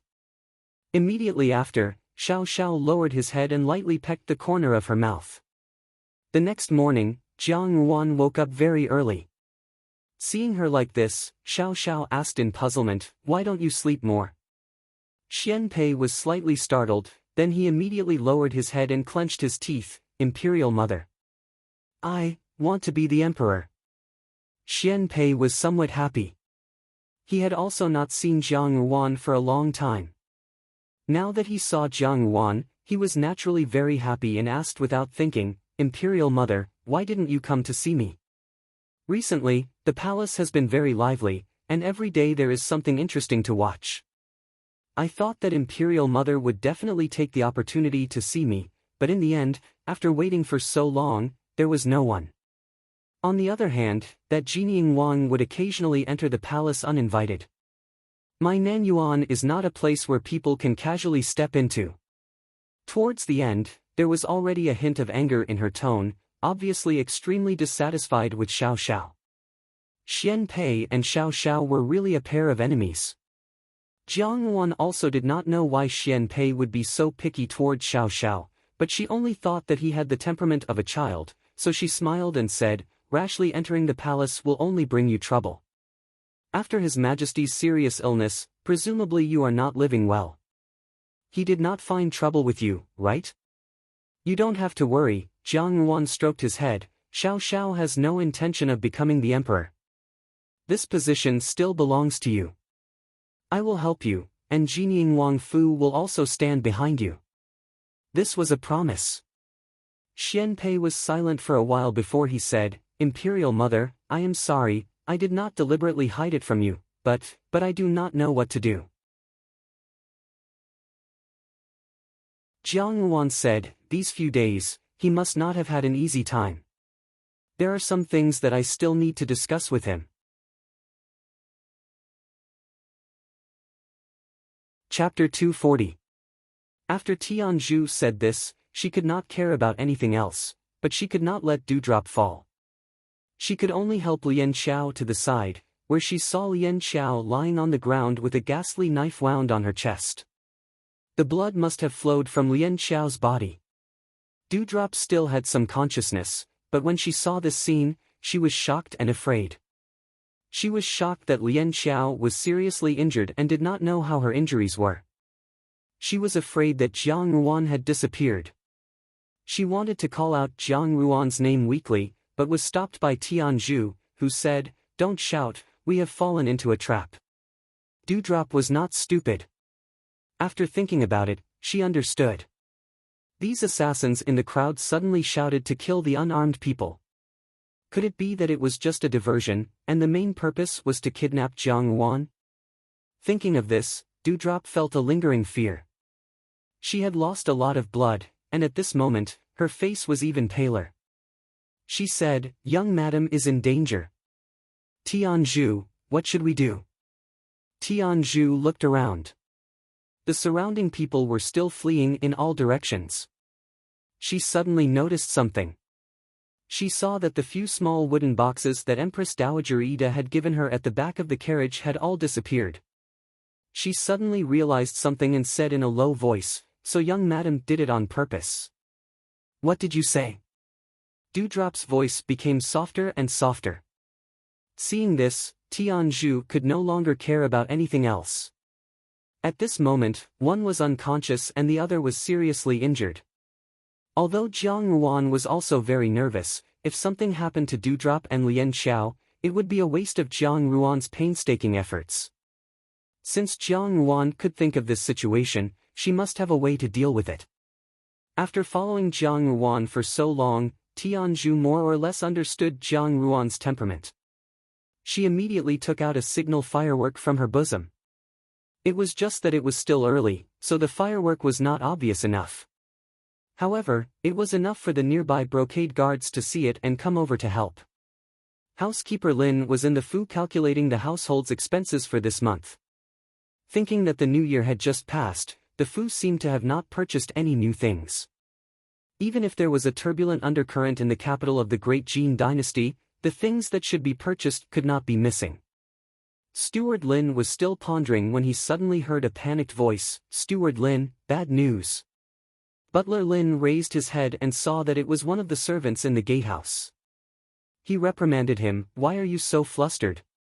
I've already told you that we're a prince's residence, so we need to have the bearing of a prince's residence. Don't be like a petty family, making a fuss and ruining the young master's reputation. Oh no, Butler Lin. Young madam had been kidnapped. Lian Xiao and Sister Lu Zhu are both injured. Sister Tianzhu just came back and is looking everywhere for young divine Dr. Xia. The waiter finally ran up to him and spilled everything without stopping.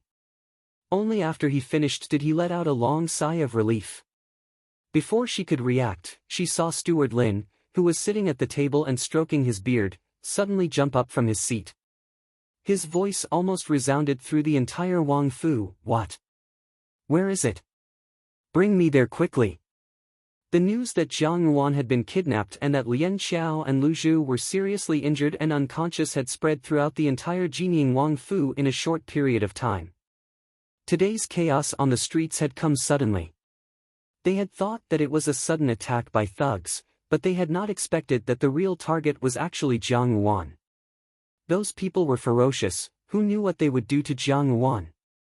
Xiao Xiao had yet to return, but Yi Feng had already sent a signal to the genie guards, who were hiding in various places in the capital, to track down Jiang Ruan's whereabouts. However, at present, the capital's governor had also just arrived. When he learned of the matter of Jiang Ruan being kidnapped, he was naturally quite frightened. As a local public security officer, a thug had actually injured someone right under his nose. What was even more excessive was that this thug had even kidnapped Jinying Wangfei. What kind of status did Jiang Ruan have? Not to mention the fact that Jinying Wangfu was supporting her from behind. Even the General Fu, who was protective of their own people, was not someone he could afford to offend. Naturally, he did not hesitate to immediately send people to investigate. In this way, the capital became even more chaotic. The common people were also panic-stricken, and the streets were in a mess. Jiang Xing was in the Grand Council dealing with official business when he heard his subordinate soldier come forward and report, "General Jiang, the front line just received an urgent order." He was somewhat hesitant and his tone suddenly paused. Everyone knew that this young general was the most protective of his own people. Before Jiang Ruan was married, he had already been extremely protective of her. If he were to hear this news later, how scary would it be? Jiang Xing glanced at him and said in a low tone, "What's the matter?" The longer he stayed in the Grand Council, the more imposing and domineering Jiang Xing carried as a general of a country, the more he became. His former scholarly elegance had now been honed to become more resolute, and he gave off a feeling of power without being angry. When the soldier heard this, his body trembled and he immediately said, "Today at dusk, Jinying Princess was kidnapped by thugs on the streets of the western part of the city. Until now, her whereabouts are unknown." As soon as he finished speaking, he saw the calm and resolute young general stand up abruptly. His expression changed greatly in an instant, and his voice trembled imperceptibly. "What did you say?" The soldier was still hesitating whether or not to repeat what he had just said to Jiang Xing when he felt a gust of wind on his face. Jiang Xing had already walked out of the camp in 2 or 3 steps. Ignoring the startled gazes of the new recruits who were training behind him, he leapt onto his horse and spurred it away. The soldier stared blankly at him, and a new recruit at the side came over and asked curiously, "What's wrong with the general? Why are you in such a hurry?" "The general's younger sister has been kidnapped," the soldier answered. At the same time, in the southern courtyard of the palace, Xian Pei stood in front of the window. He did not know why, but since Jiang Ruan had left, his heart had not calmed down. Instead, it seemed to have become even more uneasy, as if something was about to happen. The morning sun stood quietly behind him, and Xian Pei tugged at the lapel of his clothes with some irritation. Even the slightly cool wind blowing against his face could not soothe the irritation in his heart. Why was this so? Usually, as long as he saw Jiang Ruan once, he would be very happy for many days in a row. Because of this, he could also calm his heart. But recently, he did not know why, but he kept feeling a little strange. Instead, he was becoming more and more irritable. After thinking about it, he probably still felt that Jiang Ruan's words and actions today were also somewhat wrong. Xian Pei thought hard. Today, Jiang Ruan had uncharacteristically instructed him on what to do. She said that before making a decision, he should discuss it with Xiao Xiao. But why did she not discuss it with her? If she was here, why did she want him to get along with Xiao Xiao? Xian Pei sensitively felt that there was something wrong here. Could it be that Jiang Ruan already knew what decision he would make next? She was not here, so she let Xiao Xiao do it for her. Why was she not here? The imperial edict was now in Jiang Ruan's hands. Jiang Ruan said that Jinying Wangfu was the best place to protect the imperial edict, and that it was enough to attract all of Xian Li's attention. Of course, it was good to attract Xian Li's attention. But now, the imperial edict was still in Jiang Ruan's hands. Xian Pei's eyes suddenly widened, and almost immediately, he thought of the crucial point. Wrong, there was something wrong here. He and Jiang Ruan had been mother and son for 2 lifetimes. Although they were not related by blood, they generally had some mental connection. Almost in the blink of an eye, Xian Pei thought of Jiang Ruan's plan. He slapped the window eaves and shouted in a low voice, "Oh no!" At the same time, Mingyu ran in from outside and said somewhat urgently, "Your Highness, on the way back to the Fu, the princess was attacked by thugs. In the chaos, she was kidnapped and her whereabouts are still unknown." Xian Pei closed his eyes and said in a low voice, as expected. That day, many people in the capital were able to sleep peacefully. At dusk, the chaos had already caused people to panic, and the news that Jinying Princess had been kidnapped spread like wildfire. The entire capital was discussing this matter. Among them, there were those who lamented for Jiang Ruan. A good princess, once she was kidnapped, her innocence would not be clear. However, there were also those who were secretly pleased with themselves. In this world, there was always no lack of jealousy. Since ancient times, there was no shortage of people who hit someone when they were down. The lights in Jinying Wangfu were brightly lit throughout the night. The servants did not dare to breathe too loudly. Everyone had a solemn and worried expression on their faces. Their young madam had been kidnapped and they did not know what was going on. For the servants, this was also a kind of torment. However, no matter how tormented they were, it could not be compared to the torment of their own master. The lights in the study were the same as in the past. However, in the past, it was Jiang Ruan who sat inside reading and writing, waiting for Xiao Xiao to return. Today, however, Xiao Xiao was sitting inside, waiting for someone who could not return for the time being. Housekeeper Lin stood to one side. Under the illumination of the lights, his facial features seemed to have strangely become younger by a few years, and he actually appeared to be a bit more distinguished. However, at this moment, no one noticed this. Housekeeper Lin looked at Xiao Xiao, who was sitting at the desk, thinking about something. He consoled him, "Master, you should rest early. If young madam was here, she would not have a good time." However, Xiao Xiao seemed to have not heard his words and silently looked at the teacup in front of him. Housekeeper Lin sighed softly. He knew that Xiao Xiao wouldn't listen to anything he said. Ever since he had received the news that Jiang Ruan had been kidnapped, he had personally led the brocade guards and Jiang Xing to search the entire capital. They had barricaded the city gates and interrogated every household one by one, but to no avail. How could Xiao Xiao give up? Housekeeper Lin looked at the handsome young man sitting at the table, and his gaze instantly became somewhat dazed. In his daze, he actually saw the appearance of Crown Prince Hongxi when he found out that Xiang Xiaoyuan had left. At that time, Crown Prince Hongxi also sat silently at the table, looking at the letter that Xiang Xiaoyuan had once written. He sat there for an entire night. Perhaps this was the relationship between father and son.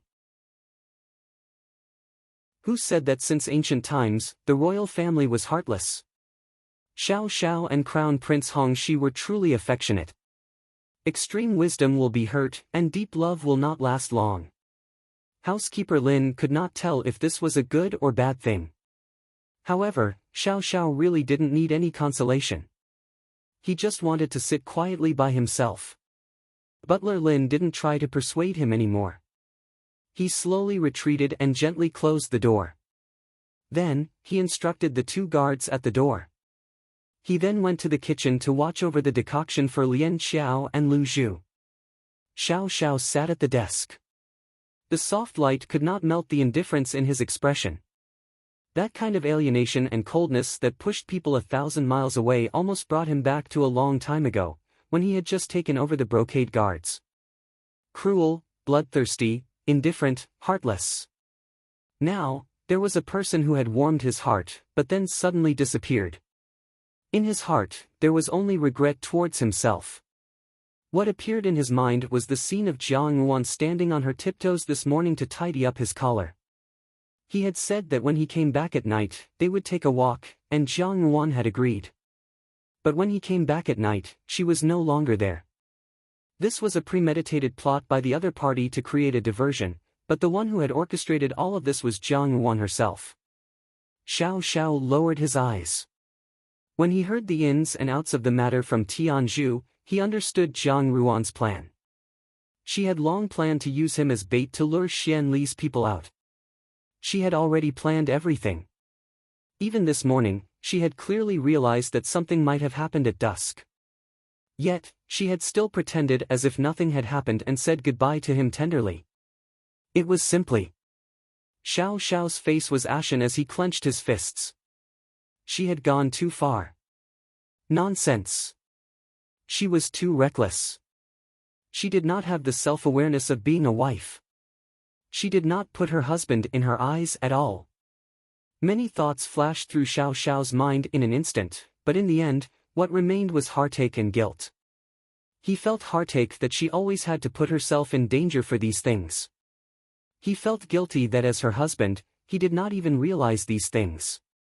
He had promised to protect her for a lifetime, but he still did not do it. He closed his eyes, and his long eyelashes formed a beautiful shadow.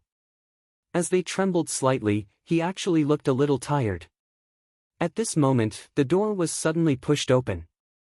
He suddenly opened his eyes, and his gaze was like a sword as he looked at the door, but he saw Qi Feng walking in. What's the matter? He sat up straight. He was not in a good mood today. His tone was inevitably a little harsh to Qi Feng. Qi Feng did not care about his expression. Because of his special relationship with Xiao Xiao, the guards at the door did not stop him. He walked in and sat down opposite Xiao Xiao's desk. He poured himself a cup of tea, and then met Xiao Xiao's cold eyes. He said calmly, "I am here to talk to you about third sister-in-law." Xiao Xiao's expression changed, and his eyes suddenly shot sharply at him. He said coldly, "You already knew." "Yes." After Qi Feng said this, he felt that Xiao Xiao's eyes were even more unkind, as if he wanted to swallow him alive. As a senior in the same sect, it was not that he had never seen Xiao Xiao's terrible appearance. But even when it came to killing, Xiao Xiao was always cold and unwilling to show a trace of emotion. But now, he did not hide his displeasure towards him, which suddenly made Qi Feng feel great pressure. He smiled bitterly and said, "In fact, before this, third sister-in-law came to me once to discuss this matter." Xiao Xiao did not speak and just looked at him coldly. Qi Feng continued to say, "Third sister-in-law has long wanted to use this matter to draw out the movements of Xianli and the southern border. But her most important purpose is for the 13th prince in the palace. Only in this way, Xianli will put all his attention on her.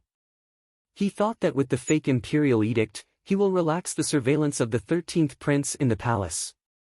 In this way, the 13th prince will be much safer and also buy some time."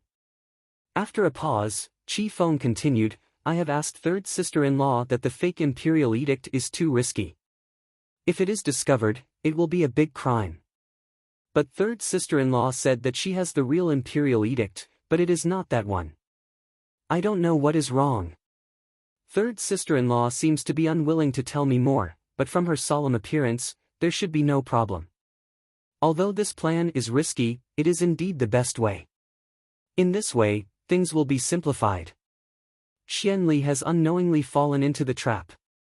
Xiao Xiao was slightly startled, not because of the discussion between Jiang Yuan and Qi Feng, but because of the key point in Qi Feng's words. Qi Feng said that the fake imperial edict that Jiang Yuan found was not fake. To hide from Xianli's people, a simple fake imperial edict was indeed impossible, but Jiang Yuan did not tell Qi Feng the reason. If she really discussed this matter with Qi Feng to this point, naturally there was nothing to hide. Unless the matter was of great importance, it really could not be told to Qi Feng. As for what it was, Xiao Xiao already had the answer in his heart, his life. In this way, the contents of the imperial edict were also clear. It must be the imperial edict that made him the heir apparent.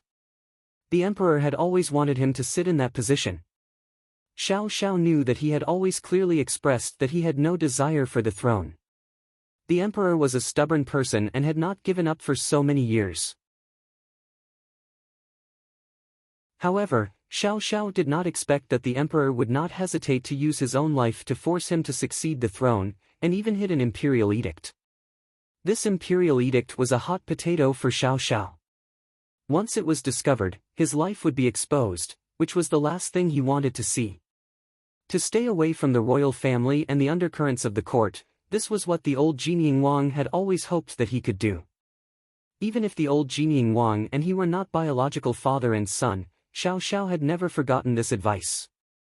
For so many years, he had dealt with the southern frontier, walked on the edge of danger, and left the capital from time to time in order not to get involved in the quarrels of the court. He liked to kill, but did not like sinister arrows in the dark. Jiang Yuan knew that he did not want to be the emperor. She made such a decision, on the one hand, to divert Xian Li's attention from Xian Pei, and on the other hand, it was for him.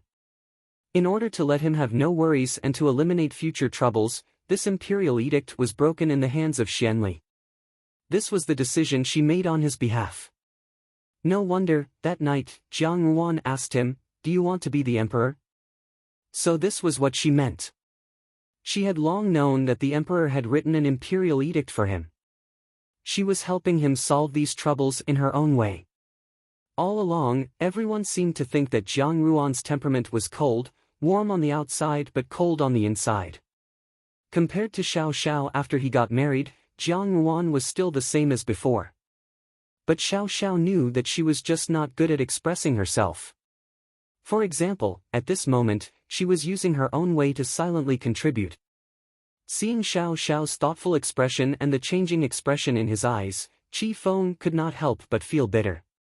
He cleared his throat and said, "The reason why third sister-in-law came to me is because she knew that you would not agree to let her take the risk. Instead of letting you be on guard, it is better to make the first move." The news that Xian Li's subordinates in the palace got was deliberately leaked to them by me. Xiao Xiao glanced at him and did not speak. He got up and was about to go out. Qi Feng also stood up and grabbed him. "What are you doing? Let go." Xiao Xiao pulled out his sleeve. Qi Feng pressed his shoulder. "Are you going to order the genie guards again? Don't go." Xiao Xiao looked at him coldly. Qi Feng hurriedly said, "Think clearly, why does third sister-in-law want to do this? Isn't it all because of you that she is in danger? If you really order the genie guards now, third sister-in-law will be rescued, but her painstaking efforts will be in vain. Instead, Xian Li will be on guard. In this way, the loss outweighs the gain." When he saw that Xiao Xiao did not answer, he breathed a sigh of relief and continued, "I know that you are feeling indignant now, I also. I can understand, but you have to calm down. Now that third sister-in-law is not here, only you can continue her plan. If you are in a mess, Jinying Wangfu will also be in a mess. How can third sister-in-law not be angry when she sees this?" He finished speaking in one breath, only to find that his emotions were a little too agitated. For a moment, he was a little embarrassed. Anyone with a discerning eye could see through Jiang Yuan's thoughts. Although he did not do anything excessive and tried his best to be a gentleman in his relationship with Jiang Yuan, every time he met Xiao Xiao's indifferent eyes, he felt a little guilty and short of breath. Xiao Xiao clearly did not say anything, nor did he do anything. Qi Feng could still feel that Xiao Xiao was very dissatisfied with Jiang Yuan being close to him. This indifferent man had a strong possessiveness in his bones, which made people unable to even think about it in their hearts. Xiao Xiao looked at him again. There was no emotion in his dark eyes. He said lightly, "I am going to rest." After that, he did not look at Qi Feng again and walked out. Qi Feng was thrown to the ground and was stunned for a long time. Then he touched his nose and smiled bitterly. Xiao Xiao had no tolerance. He was really unhappy in his heart. Wasn't it a bit childish to vent his dissatisfaction in this way? Xiao Xiao turned his back to Qi Feng and walked into the house. His heart gradually calmed down.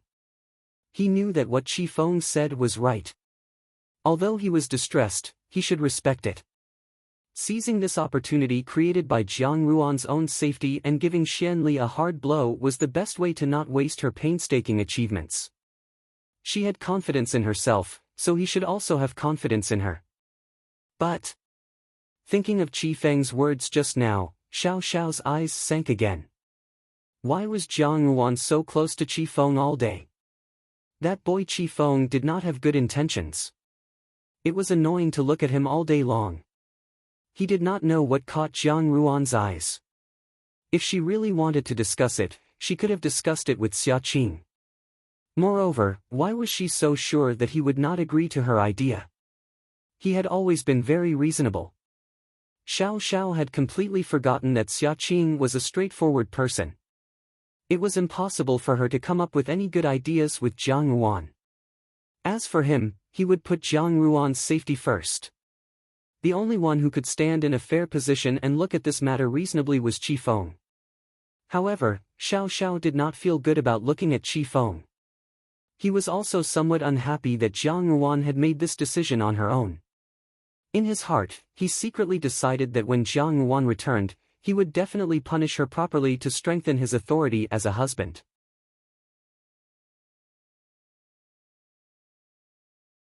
Chapter 241. When Jiang Ruan woke up, the sky was already dark. This was not a spacious room, and it looked a little old, as if it had not been occupied often. A young maidservant stood beside her, adding food to the table. Seeing that she had woken up, she quietly put the food on the table faster, then immediately grabbed her things and ran out. Jiang Ruan did not chase after her, and she did not know how long she had slept. Things seemed to be going more smoothly than she had imagined.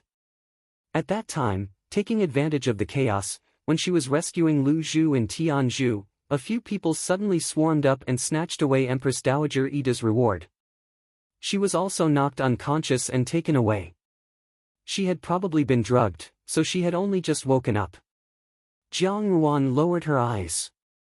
When she was taken away, she saw with her own eyes that Lian Xiao had been stabbed. She did not know how her injury was now. She was afraid that the capital had been turned upside down. She also did not know where she was, but until now, no one had come looking for her. Whether it was Xiao Xiao's brocade guards, Jiang Xing's people, or the capital governor, it could only mean that the place she was staying in was extremely hidden. And such a hidden place could not be found by the holy maiden of the southern border. Xianli was cunning and would not do it himself, so naturally, it could only be the work of the previous dynasty's southern princess. Qi-man Jiang Ruan walked to the window, opened it, and looked out.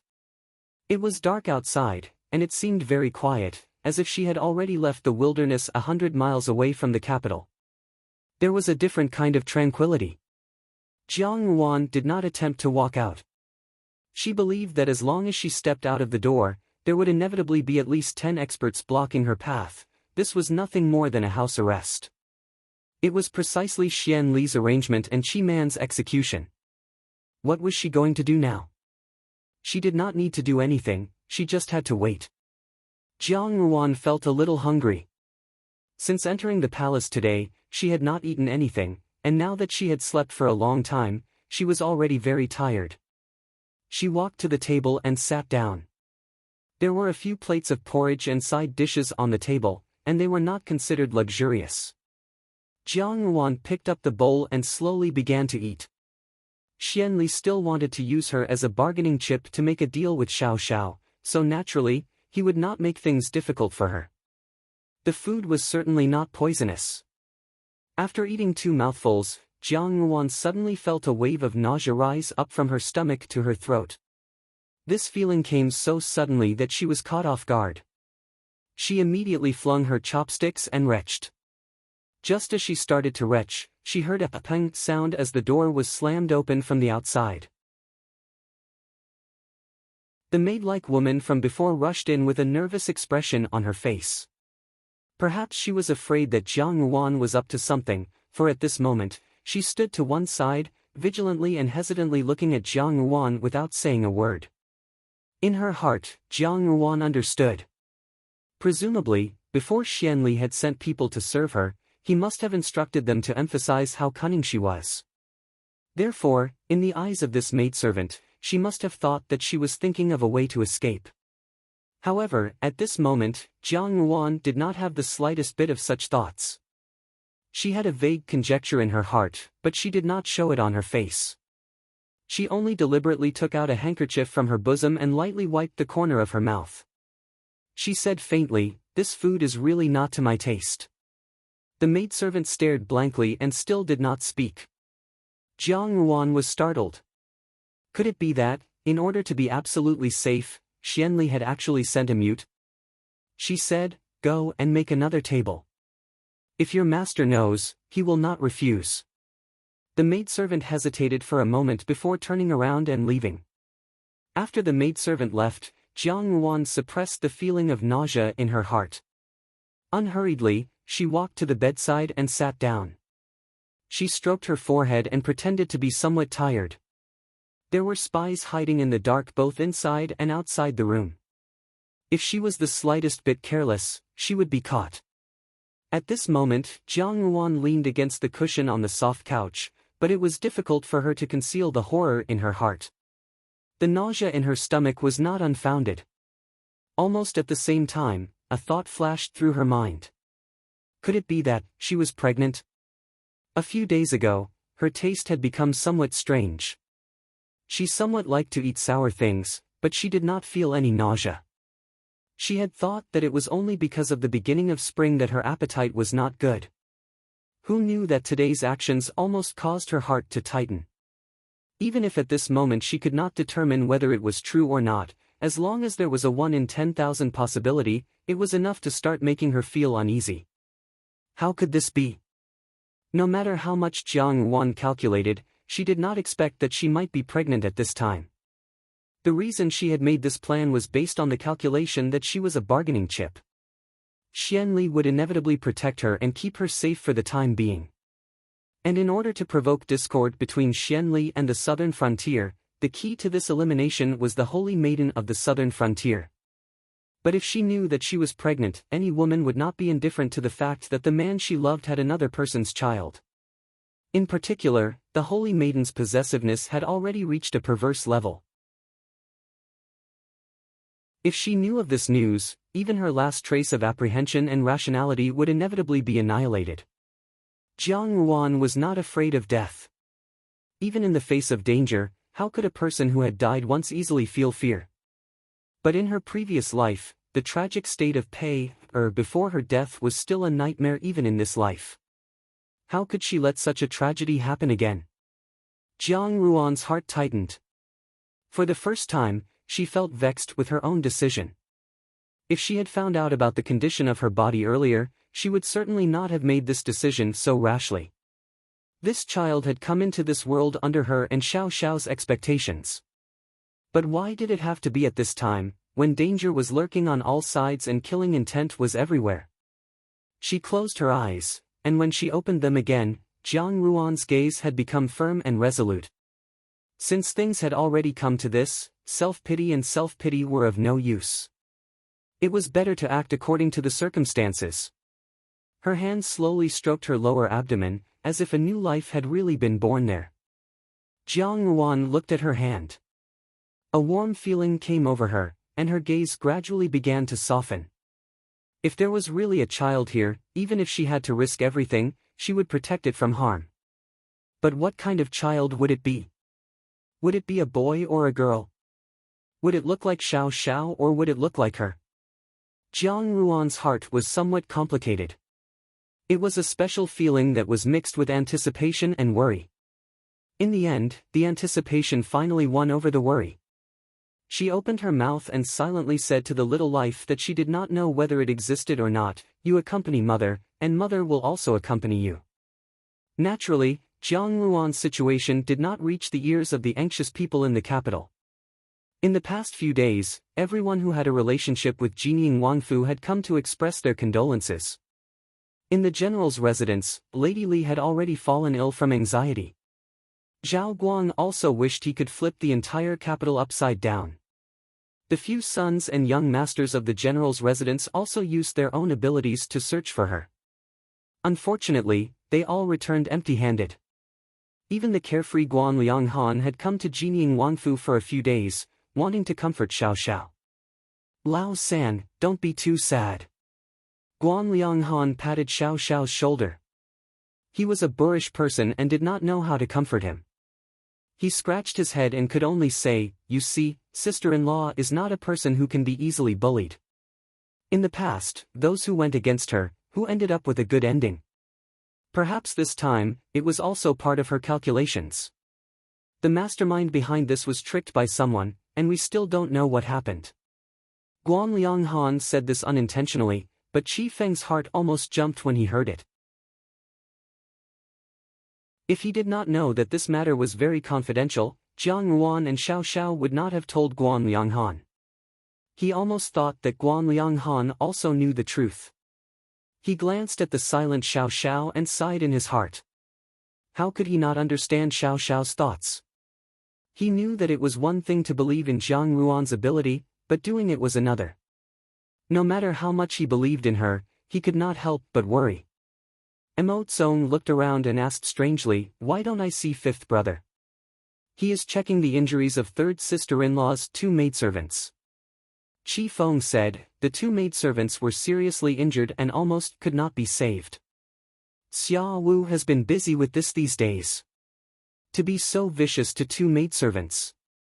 Mo Tsong suddenly shut his mouth and swallowed the remaining words of, "I don't know how she will treat third sister-in-law," after seeing Xiao Xiao's expression. On the other hand, Mo Tsong was looking at Lu Zhu's injury again. He took her pulse and put her hand back under the quilt. He comforted Lu Zhu a few words and then walked out the door. As soon as he went out, he saw Jean Eyre waiting at the door. When he saw Mo Tsong come out, he anxiously asked, "How is her injury?" "It is much better." Mo Tsong said, "It was more serious a few days ago. Fortunately, Miss Lu Zhu has a persevering temperament and the foundation of her body is also good. Her injury has recovered very well. For the next few days, as long as she applies medicine and drinks medicine on time, and with careful nursing, her body will slowly get better. However, during this period of time, do not do any heavy work." Jean Eyre repeatedly agreed. Mo Tsong was about to leave when he suddenly thought of something and said, "Oh right, go in and apply medicine for her." Today, the two maidservants who applied medicine for her went to Miss Lian Xiao's place for acupuncture. They will not be able to do it in a short time. You are a martial artist and have good control of your strength. Since you are going to be husband and wife with her, you don't have to worry too much. Firstly, Mo Tsong usually lived in seclusion and did not pay much attention to the outside world. Therefore, he really did not know that Lu Zhu and Jean Eyre had a grudge because of Liao Meng. Secondly, people who were trained in the art of Qi Huang always looked down on such matters. They did not care much about physical intimacy, as long as their hearts were clean. After saying this, Mo Tsong did not feel that there was anything wrong with it. He carried his medicine box and walked towards Lian Xiao's room. Jean Eyre was stunned for a long time before he regained his senses. In the room, Lu Zhu was lying with her back facing the outside. These days, she had been lying in bed and was not worried about her injury. Instead, she was brooding over Jiang Ruan's disappearance. She always remembered that if she had not been injured at that time and Jiang Ruan had not asked Tian Zhu to come over to protect her, perhaps Jiang Ruan would not have been abducted. Lu Zhu's heart was full of self-blame. She thought that at that time, it would have been better if she had died. Lu Zhu did not dare to think about the consequences of Jiang Ruan being abducted by those vicious and evil people. Xiao Xiao did not blame her. Instead, he let Xia Qing treat her injury. The more he did this, the more Lu Zhu felt guilty. Sometimes, she thought that if Jiang Ruan really had met with some mishap, she would also have followed her. In any case, she would have completed a period of fate between master and servant. As her imagination ran wild, she suddenly heard the sound of someone pushing the door open behind her. Lu Zhu did not pay much attention to it. She thought that it was time to apply the medicine. It must be those servant girls who had come over to apply the medicine. Therefore, she did not turn around. She only heard the footsteps coming to the bedside. Then, Lu Zhu opened her mouth and said, "You have worked hard today. There is no need to make any preparations, just apply the medicine directly." However, the footsteps paused. Lu Zhu felt the bed sink a little. The person must have sat on the edge of the bed. She changed to a lying position so that it would be easier to apply the medicine. Immediately after, she felt a chill on her back. Her clothes had been lifted. Lu Zhu was not used to this chill. She felt that it was strange that this girl did not speak today. Could it be that something had happened? Then, she felt a hand caressing her scar. That pair of hands was different from the soft and tender hands of the girl who usually applied medicine. They were slender and slightly rough, as if they were calluses from years of martial arts practice. This was a pair of men's hands. Lu Zhu was startled. She suddenly turned her head and stared at the person in front of her. Jin Air was sitting in front of her. Seeing her movements, he was a little anxious. He hurriedly pressed her shoulder and said in a low voice, "Don't move. Be careful of your wound. Why are you here?" Lu Zhu was embarrassed and angry. She was embarrassed that this person had suddenly come without saying anything and even looked at her body. She was angry because... what was their relationship now? "I am here to apply the medicine." Jin Air picked up the ointment at the side and said softly, "Lian Xiao needs acupuncture. The maid applying the medicine has gone over. I will do it for her. Don't move. If it affects your wound, you will feel pain." So he was only here to replace her with the medicine. Lu Zhu could not tell if she was disappointed or something else. She was angry at her own thoughts. She ignored the injury on her back and sat up immediately. She pushed Jin Air out. "I don't want you to apply medicine for me. Get out." However, her movement was a little too big, and it really affected her wound. She felt a piercing pain, and Dewdrop took a deep breath, almost falling down. Jin Air was shocked. He grabbed her arm and pressed her into his arms. Although his movements were fast, he was careful not to touch Lu Zhu's wound. He said with a pained tone, "Be careful. The wound has not healed. Don't hurt yourself." Lu Zhu's heart ached. Even when she was on good terms with Jin Air, this person liked to bully her. When was he so gentle? But now, this gentleness seemed more like mockery. She sneered, "Jin Air, what do you mean? Is it fun to bully me like this?" Lu Zhu did not take Liao Meng's incident to heart. It was just a tactic. She was not an unreasonable person. People in this world pursue flawless relationships. But how could there be so many flawless relationships? If one had to take everything to heart, life would be very tiring. However, even though she did not take it to heart, Jin Air did. He did not show any intention of getting back together. Lu Zhu always wanted to give him time. The genie guards were usually very strict with themselves. But before that time could come, this incident happened. Lu Zhu. Jin Air saw that she was suddenly agitated. He could not care about anything else. He pressed her into his arms and buried her hand in front of his chest. He said hurriedly, "I am sorry, Lu Zhu. It is my fault. I am too weak.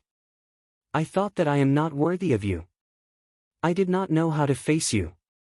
I thought I would just have to wait a little longer, but I didn't expect that God would never give people time to wait. That day, you came back drenched in blood. I felt like I wasn't myself anymore. I was so afraid of losing you.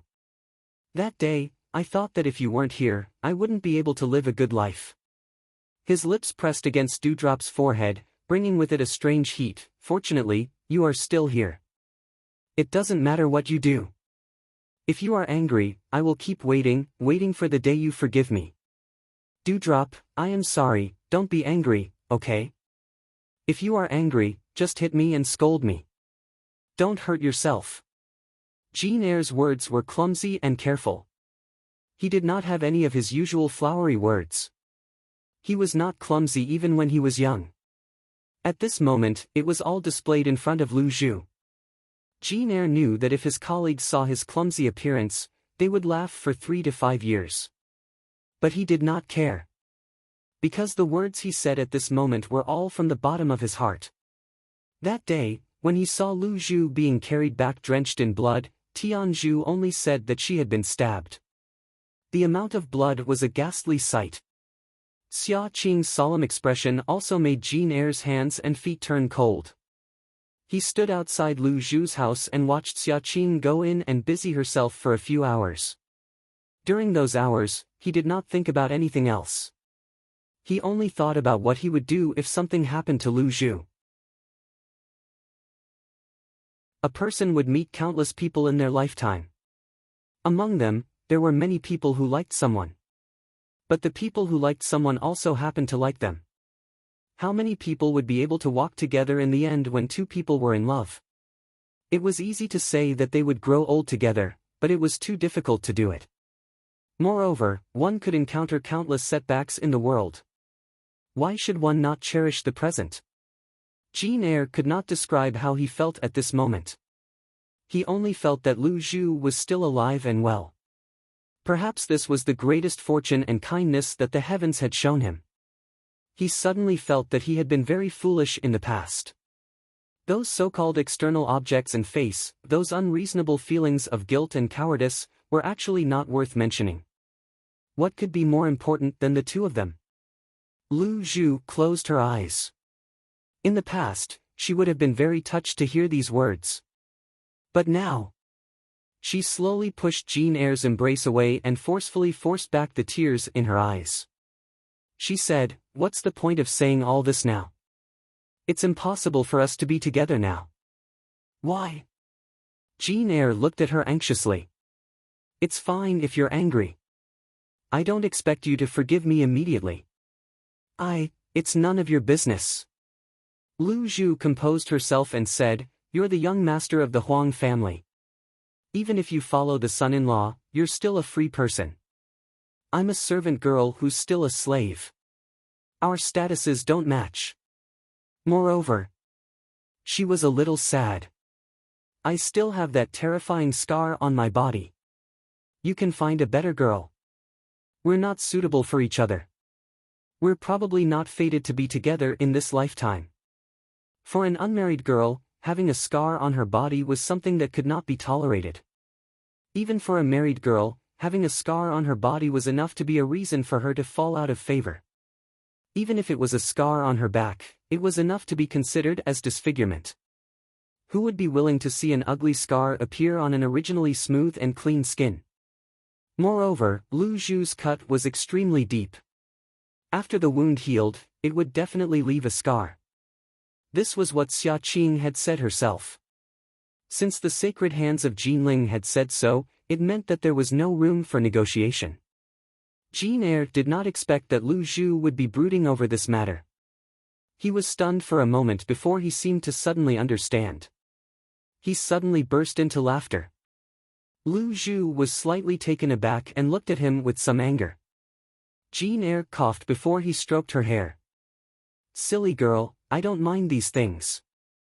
Lu Zhu shook her head. "Although you don't mind now, you'll mind one day. I don't want you to regret it in the future. If that happens, both of us will be ashamed."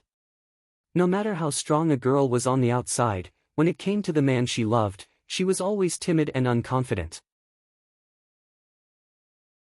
She hoped that she could be a little better, so that she could welcome the man she loved with her best and most beautiful appearance. This was something that could not be blamed. This was the principle of being timid when close to love. "I won't regret it." Jin Air put away the smile on his face. He looked at Lu Zhu and said seriously, "I know that I look unreliable. I always make you angry and I like to bully you.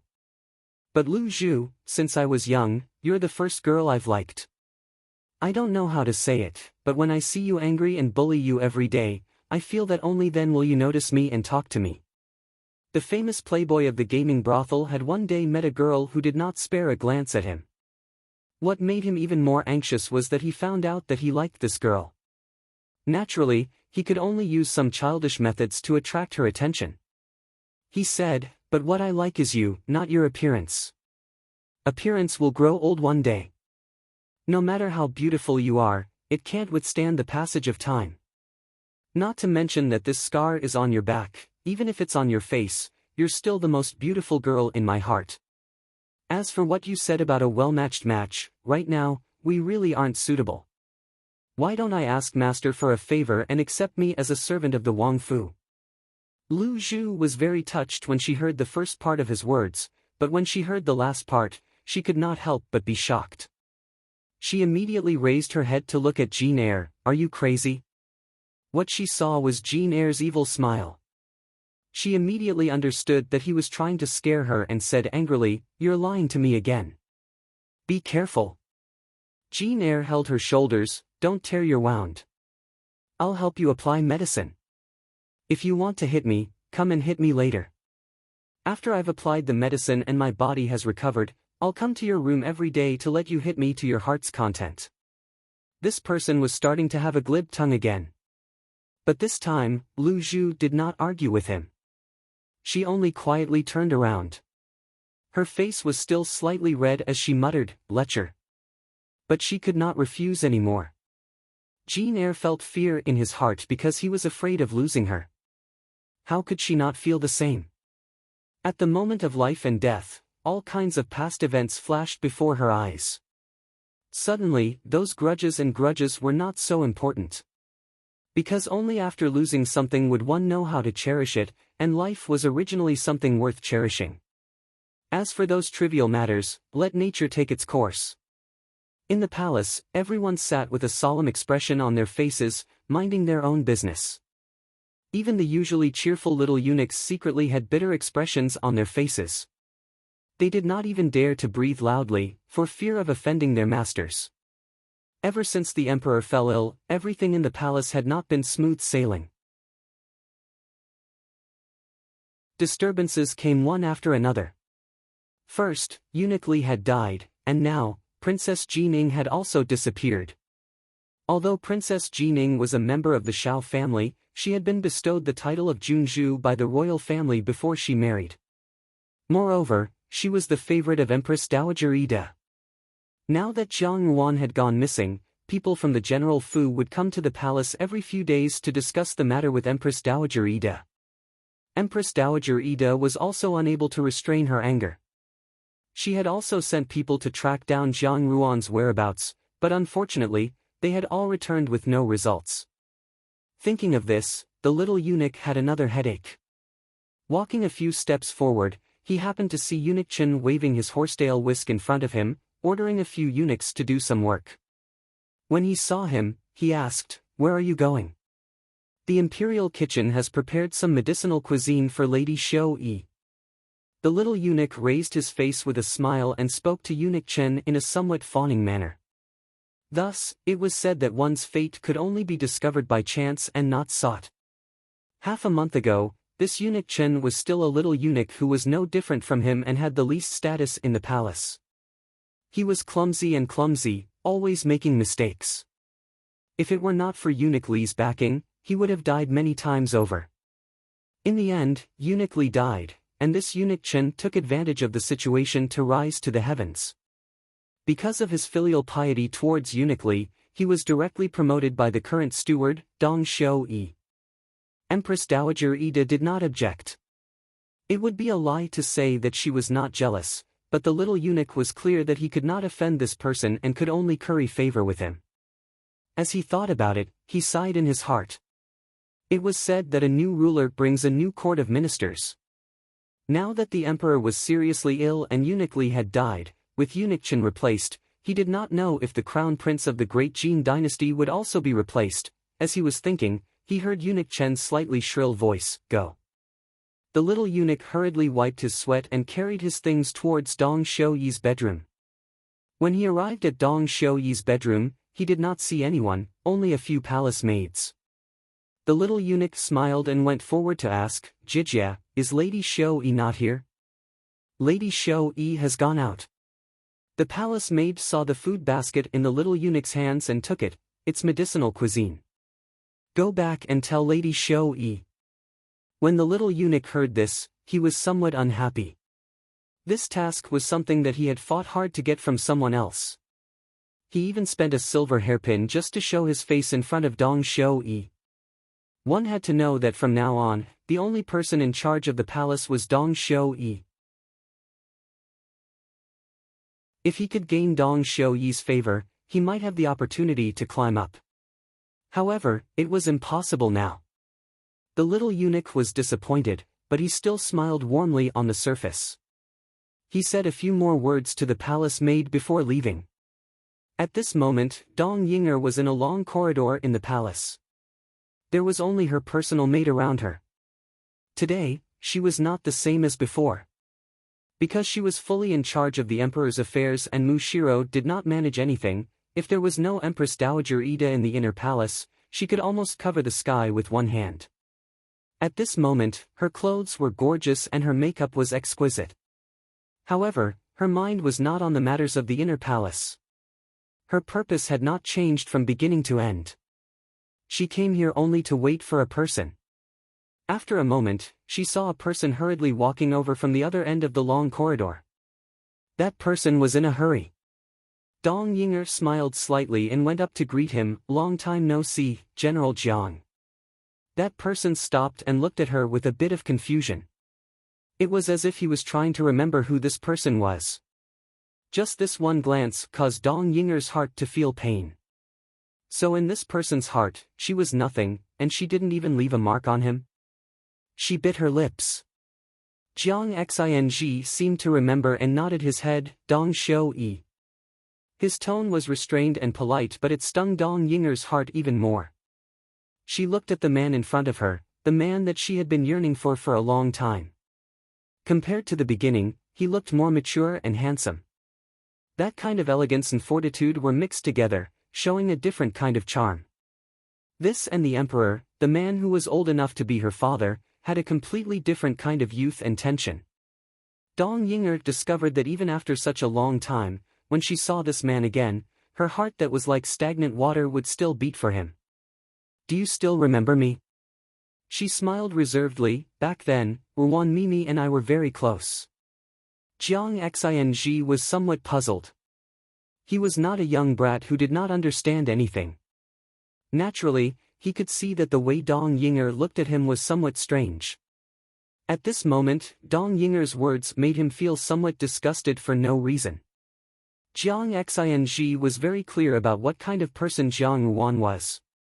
Although she appeared to be cold and cheerless on the surface, in reality, she would really treat people well.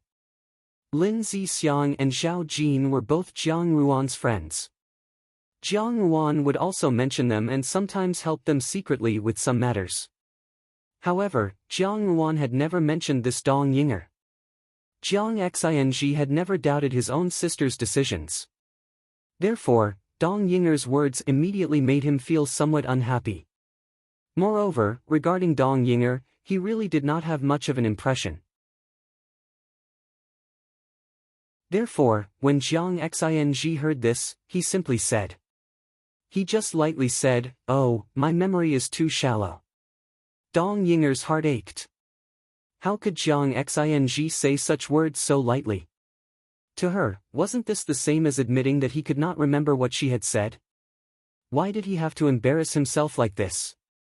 Dong Yinger's heart surged with complex emotions.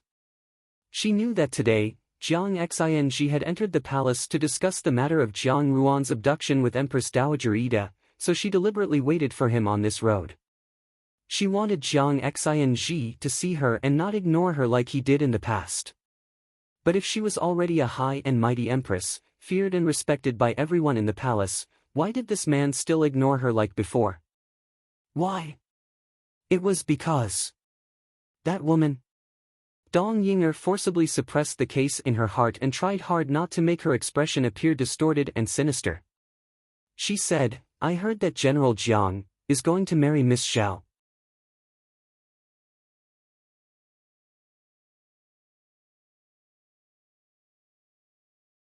It lasted from early morning to late afternoon. The air was damp and chilly. Some tender green buds had already sprouted on the branches outside, and the tender seedlings seemed to have the feeling of spring. Jiang Ruan stood in front of the window, lost in thought as she stared at the branches. Suddenly, the door was pushed open and someone walked in. The sound of those footsteps was different from that of the mute and mute maids. When the mute maids walked, their footsteps were as silent as a cat's, so Jiang Ruan could hardly hear any sound from here. Although the footsteps were light, they weren't light and careful. Instead, they seemed to be casual and arrogant, like a wild beast approaching its prey and slowly preparing to attack. Jiang Ruan smiled faintly. After waiting for so long, they had finally arrived. The smile on her lips quickly faded, and when she turned her head, she just happened to reveal a trace of astonishment. The person standing at the door was not a mute maid. On the contrary, compared to the mute maid whose existence was almost indiscernible, this person standing there was a natural eye-catching existence. It was a woman wearing a bright red dress. However, this dress was different from the clothes of the Jin dynasty. It was sprinkled with gold powder and embroidered with complex patterns with gold thread. Even in the absence of sunlight, it seemed to sparkle. The thin red dress revealed a slender waist, which was adorned with a tinkling sound of small bells. Her feet were also not wearing shoes, only a string of green bells hung around her ankles, which made her bare feet appear even more fair and jade-like, as if they were carved into an antique. What was even more frightening than the pair of feet was the face on top of them. Jiang Ruan was already as charming as a demon, but this woman had the ability to turn all living things upside down. Her gaze seemed to have a life of its own, pure and holy with a hint of evil. Her face was clearly devoid of makeup, but her lips were smeared with the reddest rouge. It was as if a cluster of flames had suddenly appeared in the white snow of spring, unrestrained and unrestrained, about to engulf a person. This woman's appearance was beautiful and alluring, but it was more like a complex combination of abstinence and debauchery. As long as one approached, one would feel as if their whole body was about to be sucked in. Jiang Ruan was a woman, and if an ordinary man saw her, he would think that she was a vixen and would be willing to be sucked dry alive. This was probably the holy maiden of the southern frontier. Jiang Ruan's heart calmed down slightly, and she slowly looked at the woman. The woman naturally caught the flash of amazement in Jiang Ruan's eyes, and a trace of complacency appeared in the corners of her eyes. She did not find this complacency annoying, but instead had a different kind of flirtatious and coquettish charm. Jiang Ruan. She spoke slowly, her tone strange and pleasant, as if it came from nature, as if she had only begun to talk to someone after a long time. Jiang Ruan nodded. I am the holy maiden of the southern frontier, Dan Zhen. She said. It's an honor to meet you. Jiang Ruan replied. Dan Zhen was somewhat flabbergasted, and her voice sank. You know my name? It's just a polite greeting. Jiang Ruan smiled slightly. When in Rome, do as the Romans do. It seems that the holy maiden has not yet become accustomed to the customs of the great Jin dynasty, so you took it seriously. Dan Zhen was somewhat annoyed. She naturally heard the ridicule in Jiang Ruan's words. She said that she was an outsider. The people of the Jin dynasty had always looked down on the small border countries.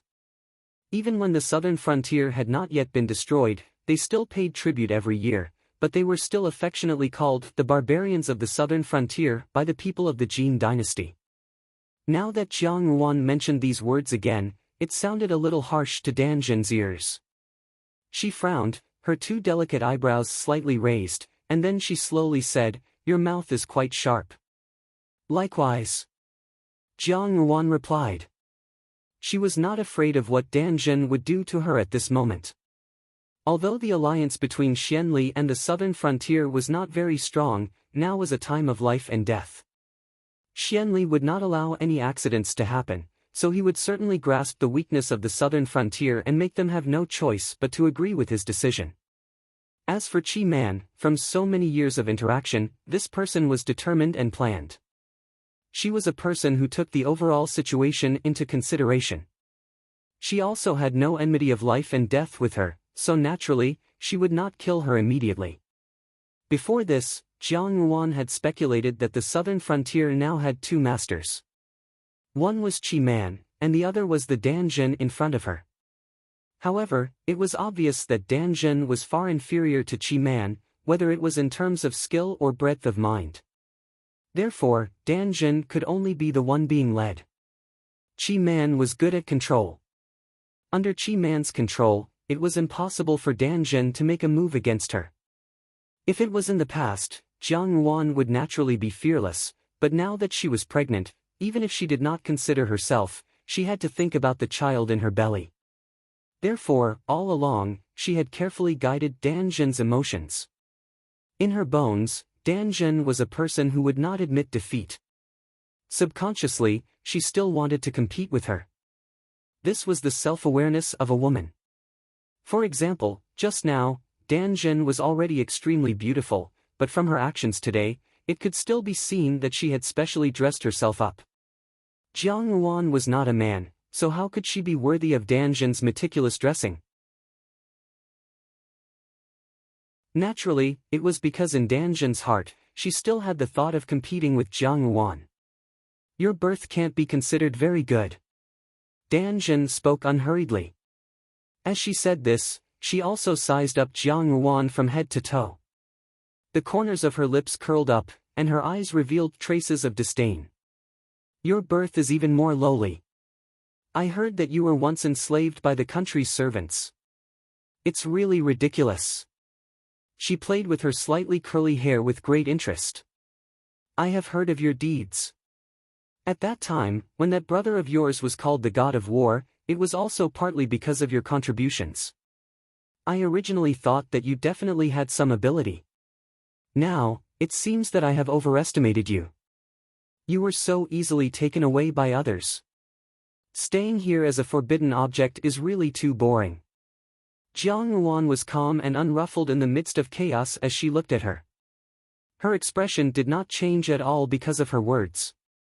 Not to mention that Dan Zhen was deliberately provoking her, even if she did not know Dan Zhen's intentions, she really did not take these words to heart. In the past, there had been too many rumors and slanders. Why would she pay attention to these small words? Dan Zhen smiled slightly and slowly approached Jiang Yuan. Suddenly, she reached out and grabbed Jiang Yuan's neck. Dan Zhen's hand was very soft, as if it had no bones. If such a small hand was held in the hands of a man, it was enough to make that man's heart run wild. But at this moment, it was wrapped around Jiang Yuan's neck like a snake. There was only a kind of gloomy chill, like a ghost. You are really weak, Dan Zhen admired Jiang Yuan's expression. If I cut here, you will be dead. What Jining Wang Fei? Oh? Jiang Yuan tilted her head and avoided her hand. She stared into her eyes and said, Why do you want to kill me? Because of Xiao Xiao. At the mention of the two words Xiao Xiao, Dan Zhen's expression changed slightly.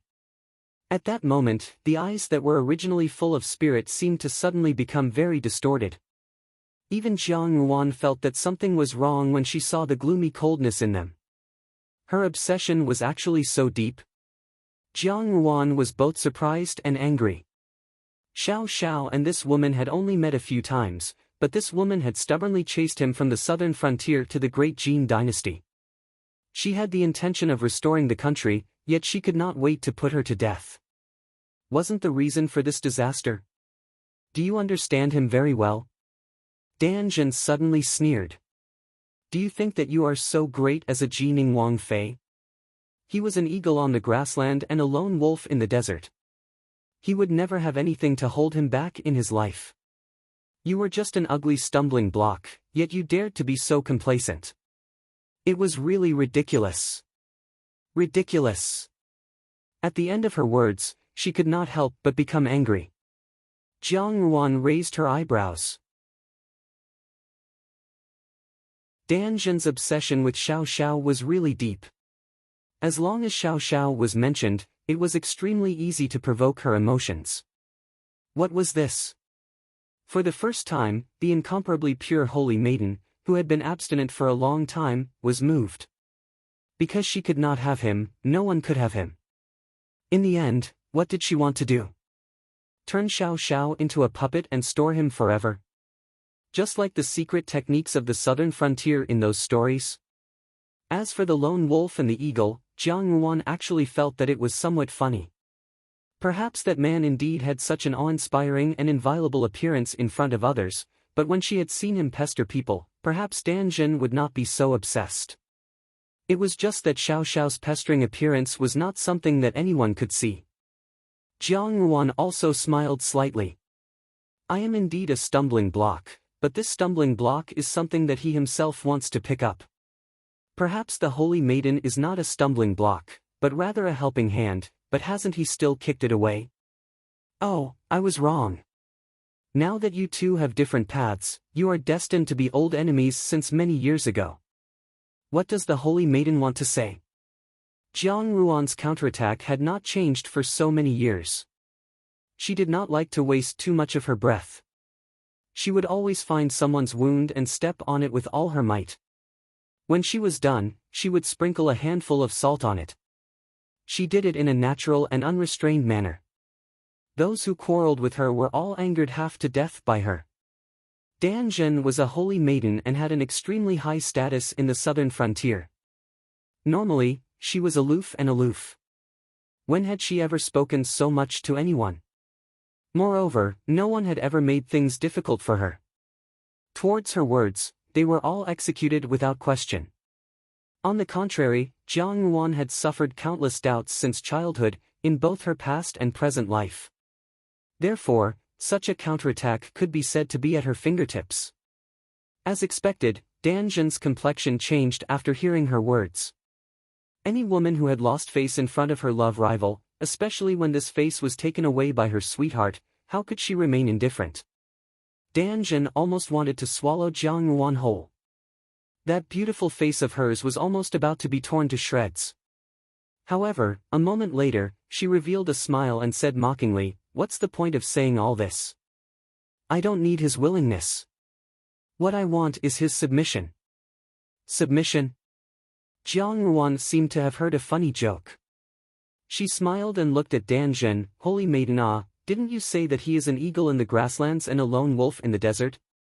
You also know that an eagle soars to the ninth heaven and a lone wolf walks 1,000 miles alone.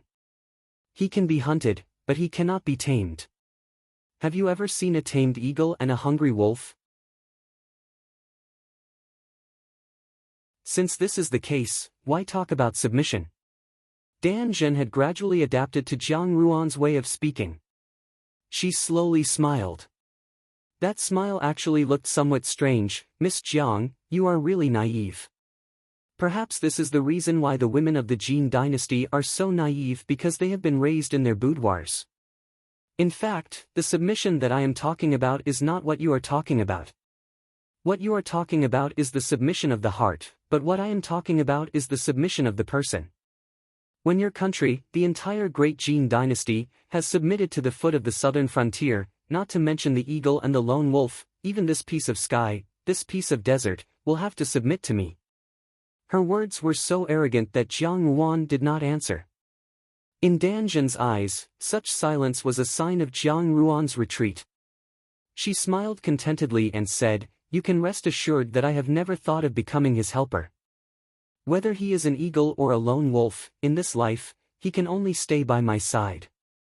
If he wants to leave, break his wings and pull out his sharp teeth. Just wait for the iron hooves of the southern frontier to flatten this land, and all of you here will be captured by us. As for him, I will poison his eyes blind, break his legs, and let him live well, live by my side." This kind of creepy way of expressing love was probably something that Jiang Ruan had never heard of in her previous life. If Xiao Xiao heard these words, she did not know what kind of situation he would be in. Jiang Ruan sighed in her heart. However, she did not show it on her face. She just looked at Dan Zhen and said, "In this way, I will be of no use. Why don't you just kill me?" Hee, Dan Zhen laughed. This time, there was a bit of excitement in her smile. She said, "Naturally, I want to kill you. How can I spare you? Killing you like this is too easy on you. He was originally my prey, but he has been defiled by you. I have already thought about how to deal with you. I will make your body full of holes, and then pour in the smallest and oldest eggs of the southern frontier kingdom. Let them germinate and break through the soil in your body. You will become a living vessel. Like this, you will live in pain for a long time. You will be like the insects. I will let you see with your own eyes how he will surrender at my feet. Isn't that good?" Jiang Ruan was slightly startled. She did not know why, but she vaguely remembered that in her previous life, before she died, Jiang Su Su had made herself into a human swine, unable to live and unable to die. Wasn't it also because she wanted her to watch pay or suffer? That was indeed a kind of unbearable feeling. Dan Zhen's hatred for her was really not shallow. However, Jiang Yuan knew that this was not the reason why Dan Zhen did not kill her at this moment. It was just because of Xian Li and Qi Man's instructions that it was not convenient to make a move now. And she also wanted to use Dan Zhen to do something. Jiang Yuan smiled slightly and said, "How can your southern frontier kingdom trample the land of my great Jin dynasty so easily? Could it be that the generals and soldiers of the great Jin dynasty are all dead people? The Holy Maiden probably thinks that there is an opportunity to take advantage of the current tense situation in the palace. I think that the Holy Maiden should also form an alliance with the Eighth Highness, but doesn't the Holy Maiden think that this alliance is too hasty? You must know that in His Majesty's arrangements, there is no such thing as the Eighth Highness becoming the future crown prince of the great Jin dynasty."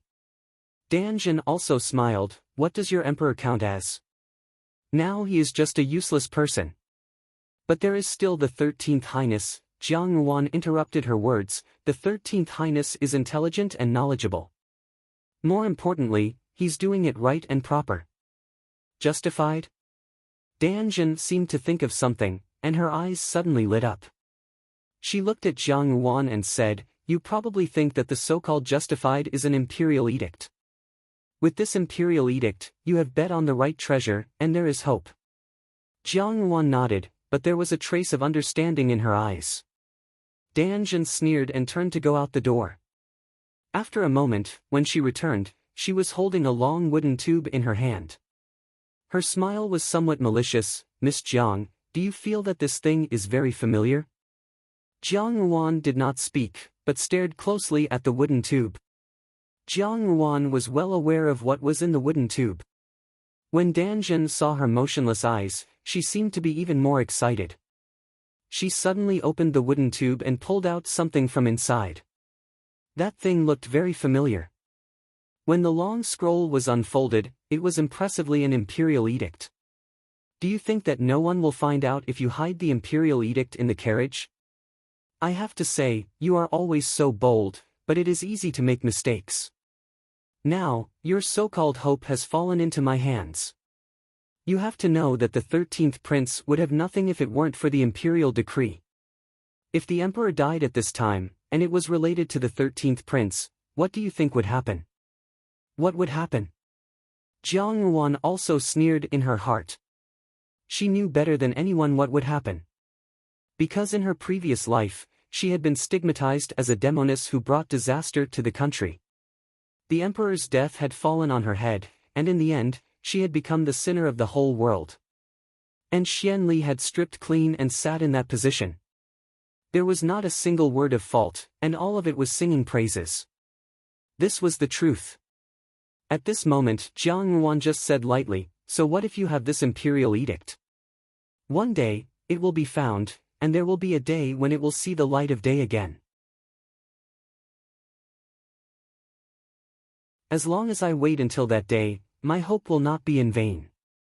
When Dan Zhen saw the hope in Jiang Yuan's eyes, she suddenly felt a little irritated. She did not know why, at this time, Jiang Yuan still had such high expectations for something that was impossible to happen. Was this stupidity or naivety? Dan Zhen did not know. She only knew that right now, the expression that she really wanted to see on Jiang Yuan's face was not this. She should be regretful and depressed, in so much pain that she wished she was dead, blaming herself, and feeling guilty. She should not be brimming with hope. At this moment, the thought of making her regret frantically resounded in Dan Zhen's mind. She could no longer care about anything else. Suddenly, she took out a tinder from her bosom. The tinder was ignited, and she threw the imperial edict onto the tinder. In an instant, the fire engulfed the bright yellow silk. Jiang Yuan's expression suddenly changed. She only shouted, "No," and was about to rush up and snatch the imperial edict from Dan Zhen's hands. But how could Dan Zhen let her do as she wished? Her body lightly dodged, and that bright yellow silk was sprinkled with some kind of powder, causing it to burn even more fiercely. In just a short moment, the fire had completely engulfed that thing, leaving only a little red remnant that lay pitifully on the ground. Jiang Ruan stared blankly at the pile of ashes on the ground. Although she was somewhat displeased that Dan Zhen did not show the unbearable pain that she had imagined, Dan Zhen was finally satisfied. Just now, she had been overbearing, and this woman, who had acted as if she had everything under her control, had revealed such a blank expression. She slowly walked to Jiang Ruan's side and deliberately asked, "You see, your hope is gone." Jiang Ruan lowered her head and did not speak. Dan Zhen sneered and said, "In my eyes, you are nothing more than an ant. Your so-called hope is not worth mentioning to me. So Jiang Ruan, even your great Jin dynasty, the 13th prince that you support, will be like this imperial edict in the fire. They will become a pile of ashes and become nothing. And he, in this life, can only stay by my side." After saying this, Dan Zhen no longer paid attention to Jiang Ruan and strode out. Today, she had already vented her anger, and her heart was incomparably carefree. If she went out for too long, she was afraid that it would arouse suspicion. Today, she had carried Qi Man on her back. Qi Man had given a death order not to touch a single strand of Jiang Ruan's hair. For Dan Zhen, this was infuriating. Looking at the person that she hated but could not put her to death, this was simply like suffering. Fortunately, today, it seemed that it was not bad to make that woman lose her wits. As for the imperial edict, Dan Zhen was not worried at all, because this imperial edict was also a scourge. Even Xianli himself would eventually destroy the imperial edict. Rather than let Xianli personally destroy it, it would be better for her to destroy it in front of Jiang Ruan. That was equivalent to destroying Jiang Ruan's hope. It was enough to make her collapse, and that was what she most wanted to see. After Dan Zhen left, the mute servant also returned. She looked at Jiang Ruan with some fear. Just now, she had probably been waiting outside, and it seemed that she was very afraid of Dan Zhen. Jiang Ruan looked at her and expressionlessly said, "Clean this thing." After saying this, she got up and walked towards the couch. The mute servant was a little surprised. Just now, from the expressions of the two people, Jiang Ruan clearly cared about this thing. However, at this moment, this thing had already been destroyed by Dan Zhen. Shouldn't Jiang Ruan be heartbroken? How could she still talk to her as if nothing had happened, and not even the slightest hint of sadness on her face? Jiang Ruan did not care about the mute servant's thoughts. She just leaned against the cushion of the soft couch with some exhaustion and gently breathed a sigh of relief. That act just now was a little too strenuous. Now that her body was heavier, every time she used too much strength to do something, she would feel tired much faster than in the past. Today, it was really not easy to not reveal a single flaw in front of Dan Zhen. In the end, her efforts were not in vain. Everything was proceeding according to her imagination. When a woman compared herself with another woman, she always hoped to see the other woman's extreme failure. Dan Zhen was the same. She hoped to see Jiang Ruan's most regretful and disappointed side. She could not kill her, but she could not wait to tear apart Jiang Ruan's calmness. Therefore, under Jiang Ruan's deliberate guidance, Dan Zhen would think that Jiang Ruan could be so calm now because of the hope that the imperial edict brought to her. As long as hope was destroyed, it was equivalent to destroying Jiang Ruan's faith. Jiang Ruan's entire person would live in despair every day. Dan Zhen was from the southern frontier, and the people of the southern frontier did not know the Jin dynasty's language. Qi Man was a patient person. Before this, she would not open this imperial edict and would hand it to Xianli intact. Jiang Ruan's plan was extremely risky.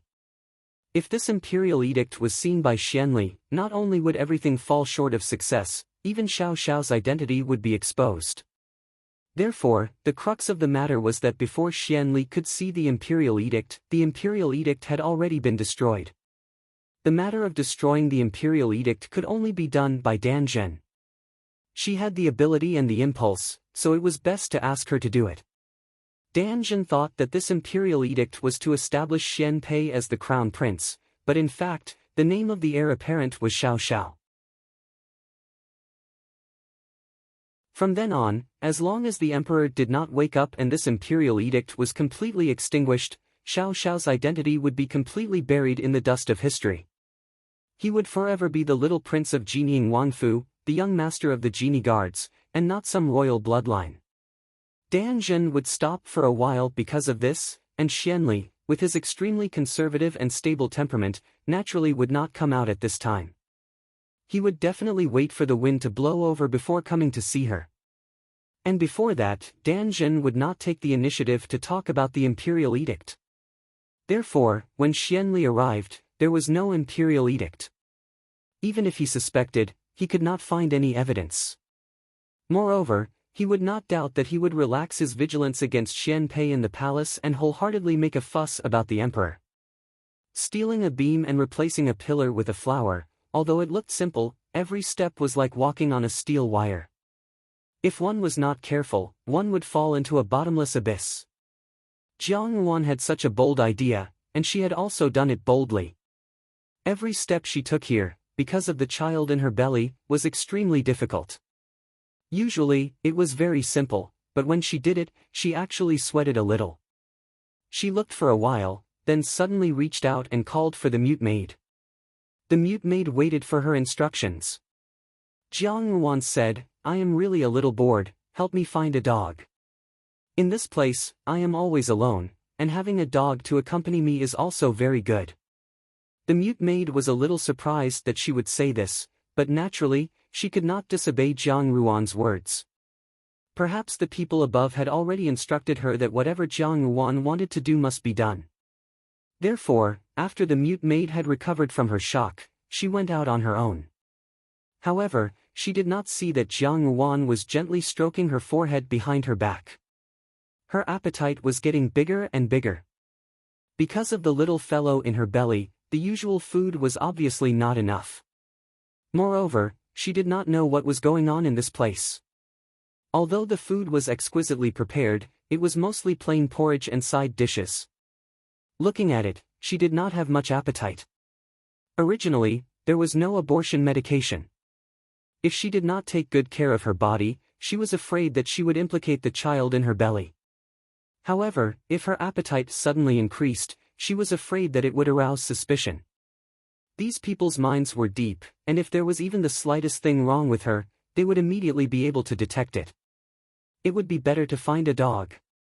In this way, although people could be vegetarian, dogs could not. This way, if her appetite increased, others would also think that the dog had eaten the food. For no reason, Jiang Yuan felt that it was somewhat funny. In this life, from being down and out to being a splendid flower, it could be said that she had experienced the ups and downs of the world. However, no one would have thought that after she married Xiao Xiao and became the Jining Wangfei, who lived a life of luxury and seemed to have a backer. Under such circumstances, she had unexpectedly been reduced to fighting for food from a dog's mouth. Precisely because others could not think of it, Xianli and Qiman's people naturally could not think of it. Because they could not understand why a noble Wangfei would fight for food with a dog. Even if she said it out, no one would believe it, and Jiang Yuan was precisely using this point. Using this to cover up her true intentions. She was really sorry. Jiang Yuan's hands unconsciously stroked her lower abdomen. Ever since she came to this world, she had been in such a dangerous situation. Speaking of it, it was all her fault as a mother. However, every mother in the world would do their utmost to protect the safety of their child. Even if there was a mountain of daggers or a sea of fire in front of her, she would still protect her own safety for the child in her belly. As for the capital, Xiao Xiao's faint smile floated in her mind, and she also smiled. In a low voice, she muttered to herself, "I'll leave it to you."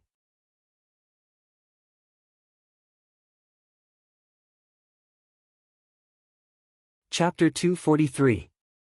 It seemed that this light rain at the beginning of spring had completely swept away the haze of the past winter. The weather had been fine and sunny for the next few days. In contrast to the sunny weather outside, the inside of the palace was still lifeless. In this stillness that was like ripples in stagnant water, it seemed that something was about to break out of the ground, with a hint of restlessness, making people feel that danger was approaching. In the abundant water hall of the palace, a young and beautiful woman was sitting in front of a dressing table, dressing. She was wearing a palace dress with flowing and dark flowers. Although the color was not very bright, the fine material and embroidery needles were enough to make this dress attract the eyes of others. Her hair was combed into a phoenix bun. Her appearance was elegant, but it lacked a bit of brightness. Although she was still young, her makeup was complicated, showing a bit of fierceness that was different from usual. Her hand, which was painted with bright red nail polish, gently caressed her face.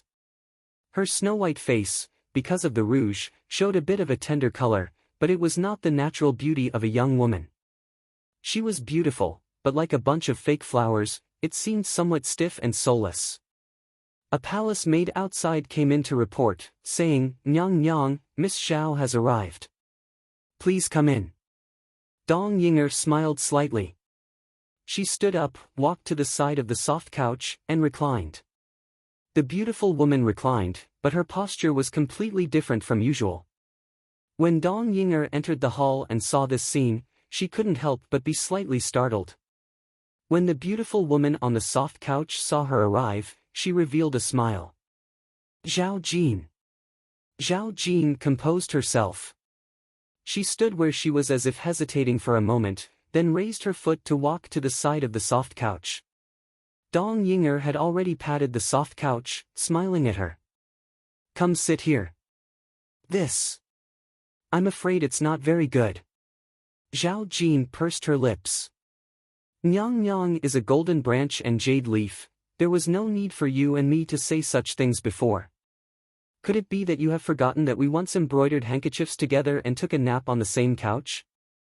Dong Yinger waved her hand, her light words making Zhao Jin speechless. Perhaps Dong Yinger's words had touched upon the deepest recesses of her memory, as Zhao Jin could not help but recall the times when she, Dong Yinger, Lin Zixiang, and when Fei Fei were childhood friends who had grown up together. At that time, the three of them were carefree. Every day, they only thought about what to eat and what to do. There were no family conflicts, no disputes in the court, and all the troubles in the world had nothing to do with them. That was probably the happiest time of their lives. How could it be like now, when a storm was brewing? Even their Zhao family was like adding oil to a raging fire. It seemed that they were temporarily safe, but who knew what would happen next? One wrong step after another, and the whole game would be lost. This was a matter of gambling with one's life. A trace of sadness flashed across her face, but she still walked over to Dong Yinger's side and sat down. Only then did she raise her eyes to look at her old friend. Dong Yinger looked very different from before. Whether it was her makeup, clothes, or the expression on her face, although she was smiling and trying to act as intimate as before, in the end, her face was no longer as bright as when she was a young girl. Instead, there was a kind of coldness and sophistication on her face. Perhaps the days in the palace were not good. Dong Yinger was sent to the palace at the age of a flower. Her father said that Dong Yinger's position in the inner palace was quite high, but in Zhao Jin's eyes, this was all nonsense. What kind of place was the palace? If one wanted to seek riches and honor, they would naturally feel that it was good. However, Dong Yinger had been pampered and spoiled since she was young. Riches and honor were nothing to her. Instead, the talent that she had lost after entering the palace was more valuable. That was why she seemed so unfamiliar. Zhao Jin sighed in her heart. Among the few of them, the most unfortunate was probably Dong Yinger.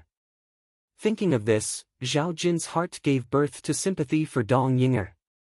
However, when her gaze fell into Dong Yinger's eyes, a trace of disgust flashed across her face. Immediately after, she heard Dong Yinger's laughing voice. "After I entered the palace, it seems that I have very little contact with you.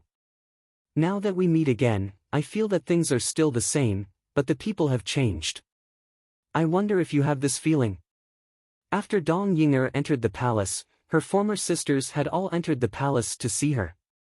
However, at that time, Dong Yinger's personality was gloomy and did not pay attention to them. Lin Zixiang had a fiery temper. At that time, she had quarreled with Dong Yinger, but Dong Yinger did not say anything. Later on, when Lin Zixiang saw them again, she said, "She has made up her mind to distance herself from us. Forget it, begging for a relationship won't last long. We treat her like sisters, but she doesn't treat us like sisters." At first, when Fei Fei and Zhao Jin did not believe it. They were both born into military families and were not as sensitive to human emotions as Lin Zixiang. However, even though they were slow, they gradually realized that what Lin Zixiang said was right. Dong Yinger was indeed consciously distancing herself from them. Zhao Jin also felt that there were a few times when she followed her mother into the palace and wanted to talk to Dong Yinger. However, Dong Yinger's servant girl always said that she had matters to attend to. It was like this every time. It was as if she was deliberately making things difficult for her. Zhao Jin scratched her head. Later on, when she entered the palace again, she did not ask about Dong Yinger so enthusiastically. Who wanted to use their warm face to stick to someone else's cold butt? However, at this moment, Zhao Jin still sighed and said, "It is indeed so. Among us, you were the best at handling matters and making friends. Looking at it now, you are indeed the most promising." Was she really promising? Most likely not. It was just that the current Zhao Jin was no longer the Zhao Jin who did not know anything. The pressure from her family had caused her to gradually mature. When she spoke, she also began to have her own thoughts. With regards to the changed Dong Yinger, how could she still be as blabbermouthed as before? There was always some distance in her heart. When Dong Yinger heard this, she looked at Zhao Jin meaningfully and shook her head, saying, "Time is indeed heartless. I did not think that a straightforward person like you would say such slick words. Why do you need to say so much in front of me? You must know that I grew up with you. There is no need to guess our thoughts. Is this palace really good? What does your so-called promising count for? Who knows, if His Majesty dies one day, I will also accompany him." When these words were spoken, Zhao Jin was immediately startled. She hurriedly looked around to see if anyone was eavesdropping. Seeing that no one was eavesdropping, she let out a sigh of relief. For a moment, she forgot about Dong Yinger's identity. Knocking her head, she said, "Nonsense. How can you say such things so carelessly? What are you thinking about all day? I already told you to pay attention to your words when you enter the palace. You are so smart, how can you be so foolish? Do you not want your life anymore?" Zhao Jin finished speaking in one breath. She was also startled for a moment and suddenly realized that she had unknowingly lost her composure. In the end, they were bosom buddies who had grown up together. There were still some old feelings in their hearts. Even though they felt that they were already estranged, when the other was in danger, they could not help but think for each other. Dong Yinger also seemed to be startled by Zhao Jin's actions. A trace of complicated emotions flashed through her eyes, but it quickly disappeared. She lazily said, "What is there to be afraid of? The palace is in such dire straits every day. If we were to be on tenterhooks every day, how could we live? If it really is as you think, it is a fate worse than death." Her words carried a rare trace of coldness and casualness, as if she did not cherish her own life. This kind of disappointment and desolation caused Zhao Jin's heart to ache. Back then, among the four of them, Lin Zixiang was so straightforward that it was almost old-fashioned. She and Wen Fei Fei were carefree generals. When the few of them were together, it was inevitable that there would be times when there were disagreements. At that time, it was always Dong Yinger who would come out to smooth things over. Perhaps it was because official Dong handled matters smoothly, but Dong Yinger had the style of her father. When dealing with problems at such a young age, she was very thorough. Among her playmates at that time, even though Lin Zixiang did not say it, they were all secretly convinced by Dong Yinger. Dong Yinger was always kind and generous. Naturally, everyone liked her. Such a bright girl had now become like a withered tree. Zhao Jin could not describe the feeling in her heart, but it was not a good feeling. Seeing this, Dong Yinger smiled slightly and said, "Speaking of which, I invited you into the palace today not for this matter. I just wanted to apologize to you." Apologize? Zhao Jin was startled and looked at her. What crime? Back then, you felt that I had distanced myself from you. Actually, it was not your misconception. I did it on purpose.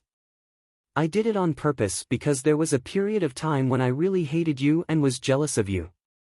Thus, I did not want to see you. Seeing you made me angry. At that time, I thought that it would be better to pretend that I did not have you as a friend. Thus, I made such an attitude. I think it must have hurt your heart. Hearing this, Zhao Jin was even more puzzled. She did not mind the other things in Dong Yinger's words. Instead, she asked, "Why did you hate me and be jealous of me? Did I do something wrong?" Among her playmates, the estranged attitude towards her was the most obvious. Zhao Jin was also very confused. Now that she heard Dong Yinger's words, she asked the question that had been on her mind for a long time. Your marriage with General Jiang has already been settled, right? When will you attend the wedding banquet? Dong Yinger smiled and asked another question. Next spring. Zhao Jin was a little embarrassed. This matter has not been settled yet. What do you mean it has not been settled yet? I have already heard about it. Since your two families have already agreed, it will naturally not be far. Dong Yinger smiled mischievously. General Jiang is not bad. He is young and promising. His future is boundless. Younger sister Wan is your sister-in-law. She will not let him bully you. Moreover, there is no master or madam. In the past, you will be in charge of the family. You will only have a good life. Zhao Jin was a little embarrassed by Dong Yinger's words. She felt that the two of them talked like this as if they had returned to those carefree days when they were young girls. They talked about which child liked which young lady and teased each other leisurely. She smiled. You haven't told me why you hate me yet. Dong Yinger glanced at her, which made Zhao Jin a little puzzled. She only heard Dong Yinger sigh. I am not afraid that you will laugh at me. At that time, I also liked General Jiang. With just one sentence, all the questions had the answer. Zhao Jin listened in a daze. Some fragments flashed through her mind. When they were intertwined, it almost made her mind clear. At that time, Jiang Xing was not as powerful as he was now. He had just appeared in the court, but he saved her and Dong Yinger at the palace banquet. At that time, Dong Yinger seemed to show a little shyness and seemed to like Jiang Xing very much. However, at that time, Zhao Jin was careless. She thought that Dong Yinger naturally showed admiration when she saw an outstanding man. She thought that it was the same as when she saw a handsome scholar. But now, listening to Dong Yinger's words, at that time, she actually really liked Jiang Xing. A good sister falling in love with the same man was fatal to any friendship. Zhao Jin never thought that it would happen to her. She thought that Dong Yinger was just playing around like a child. Unexpectedly, she put her heart into it. She suddenly felt that she didn't know how to face Dong Yinger. Should she be angry because Dong Yinger wanted to be strangers because of this? Or should she feel guilty because as a good friend, she never noticed Dong Yinger's feelings? Dong Yinger smiled slightly. I know what you are thinking right now. Even if you think that I have no sense of shame, that I offend public morals, that is all in the past. When I first entered the palace, I was unwilling, so I didn't accept my fate. Seeing that you all lived so well, I became jealous. I wondered why I was the only one in the world who was so unfortunate. But now, I accept my fate. The heavens are probably fair. My life has long been in the palm of his hand. Why should I struggle? I accept my fate, and my thoughts about General Jiang are gone. Don't worry. Now, my heart is like a mirror. It is all in the past. Her words were calm and carried a bit of vicissitudes. It made people unable to even be angry. Zhao Jin's complicated feelings, which had been at a loss, gradually calmed down after hearing her words. She heard Dong Yinger's indifferent voice say, "I am telling you all this today because I don't want to leave behind any regrets. Everyone will die, but I am not willing to die with regrets. I don't have many friends in the palace. Back when I was in the Fu, I only had you. I don't want to leave with regrets." Pausing, Dong Yinger said, "I just said that I don't know when I will return. Before that, I always hope to leave behind some memories." When Zhao Jin heard this, she immediately thought of what Dong Yinger had said before. She asked, "Did you hear some rumors? Why do you keep saying that? Dong Darren hasn't thought of any ideas? Your tone makes it sound like you don't want to live anymore." "Ideas?" Dong Yinger laughed bitterly. "I said long ago that this is my fate. What ideas do I have? The first half of my life has already been ruined. What should I do next?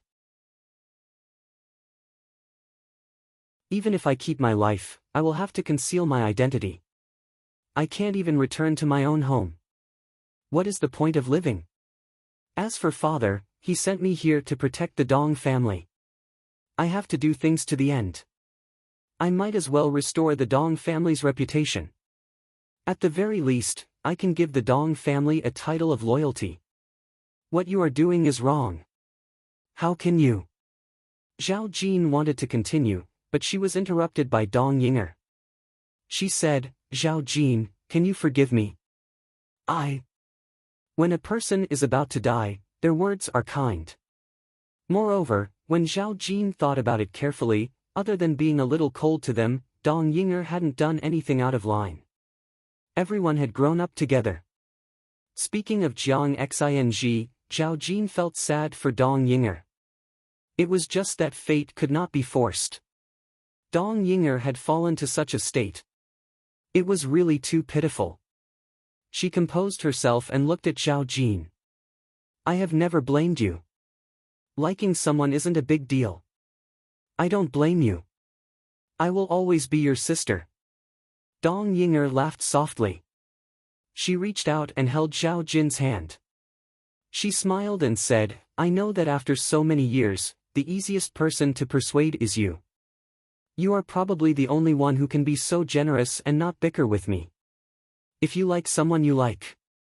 She laughed self-mockingly, "Did you bring the things you brought into the palace?" Zhao Jin was listening to Dong Yinger's words seriously. When she heard this, she said, "I brought them. I asked my brother to steal them from me. He doesn't know that I brought them into the palace." Zhao Jin's hometown was rich in precious ginseng. These few days, the emperor was seriously ill. The use of ginseng in the palace was increasing day by day. It would take a long time to collect them. Zhao Jin's family had 2 good ginseng. This was something she already knew. Dong Yinger asked Zhao Jin if she had it. It would be good to bring it to the palace to boil some medicine for the emperor. Zhao Jin agreed. Her father didn't really care about these things. It would be fine as long as her brother stole it. Zhao Jin said that she would give it to the husband of a friend who was seriously ill. Her second brother didn't say anything more. "Thank you very much," Dong Yinger said with a smile. "Although he is the emperor and usually has a harem of 3,000 beauties, I also hope that he can live a little longer. Not for anything else, just for myself." She looked at Zhao Jin, "Thank you. Between you and me, there is no need for thanks," Zhao Jin said heroically. The two of them started to talk and laugh again. They looked like a pair of good sisters who had never been estranged. By the time they reached the outside, the sky had already turned dark. Because the Zhao family's carriage was still waiting outside and the emperor was seriously ill, Dong Yinger couldn't keep her. She personally let her personal palace maid send Zhao Jin out of the palace. After Zhao Jin left, Angshui Hall was empty except for Dong Yinger. She slowly walked to the pile of gifts Dong Yinger had left behind. She reached out and grabbed the sandalwood box at the very end. The box was extremely exquisite. There were old pines and cranes carved on it, symbolizing longevity. Opening it, a flawless old ginseng appeared in front of her. Moving closer to smell, she could even smell the fragrance of ginseng. This was indeed the Zhao family's ginseng. Zhao Jin didn't lie and did what she said. This ginseng actually didn't have much use. Although it was precious, it could only help prolong one's life. It was impossible to bring the dead back to life. Therefore, the Zhao family didn't really view these two ginseng as treasures. If they really wanted more, they could go back to their hometown to find more. Dong Yinger reached out and gently picked up the old ginseng in the box. An imperceptible smile immediately appeared on her face. She untied a sachet from her waist, and then took out another locked small box from under the dressing table. From each box, she took out a bottle of something that looked like water. She poured some powder from the sachet and mixed it into the bottles, and then carefully shook it. Only then did she gently soak the roots of the old ginseng into the water in the bottles. She didn't know how long it took before she took it out. Putting the things away, Dong Yinger put the old ginseng back into the small box and returned to the couch. She pulled out a jade hairpin from her hair and carefully played with it. A mocking smile appeared at the corners of her lips. Friendship, fate, what were those? So-called friendship was nothing more than self-preservation betrayal. Fate had always been held in the hands of those with great power. This world had always been unfair. Since it was so unfair, why did she still follow those rules? Affection? She was inferior to grass. Dong Yinger thought hatefully. In this world, probably only people like Zhao Jin would believe her words. But why did Zhao Jin believe her? Was it stupidity or naivety? Dong Yinger believed it was definitely the latter. Because Zhao Jin was protected in a stable environment, she had the right to be naive. But if she wanted to climb up in the palace, if she was naive, she would be smashed to pieces if she wasn't careful. Why? Why did she do this? Dong Yinger's nails dug into her palms, but she didn't seem to feel any pain. Her smile was slightly twisted. Zhao Jin, you owe me this. You stole my life and happiness. Now, it's time for me to get back at you. She stopped a palace maid who was walking in and said, "Tidy up the things Miss Zhao sent. There are 2,000-year-old ginseng in the box. Remember to send them to the imperial kitchen. Later, when His Majesty decocts medicine, cook a few pieces." The palace maid sent Zhao Jin out of the palace. Zhao Jin smiled and said, "You can go back. I'm getting on the carriage." The palace maid acknowledged and left.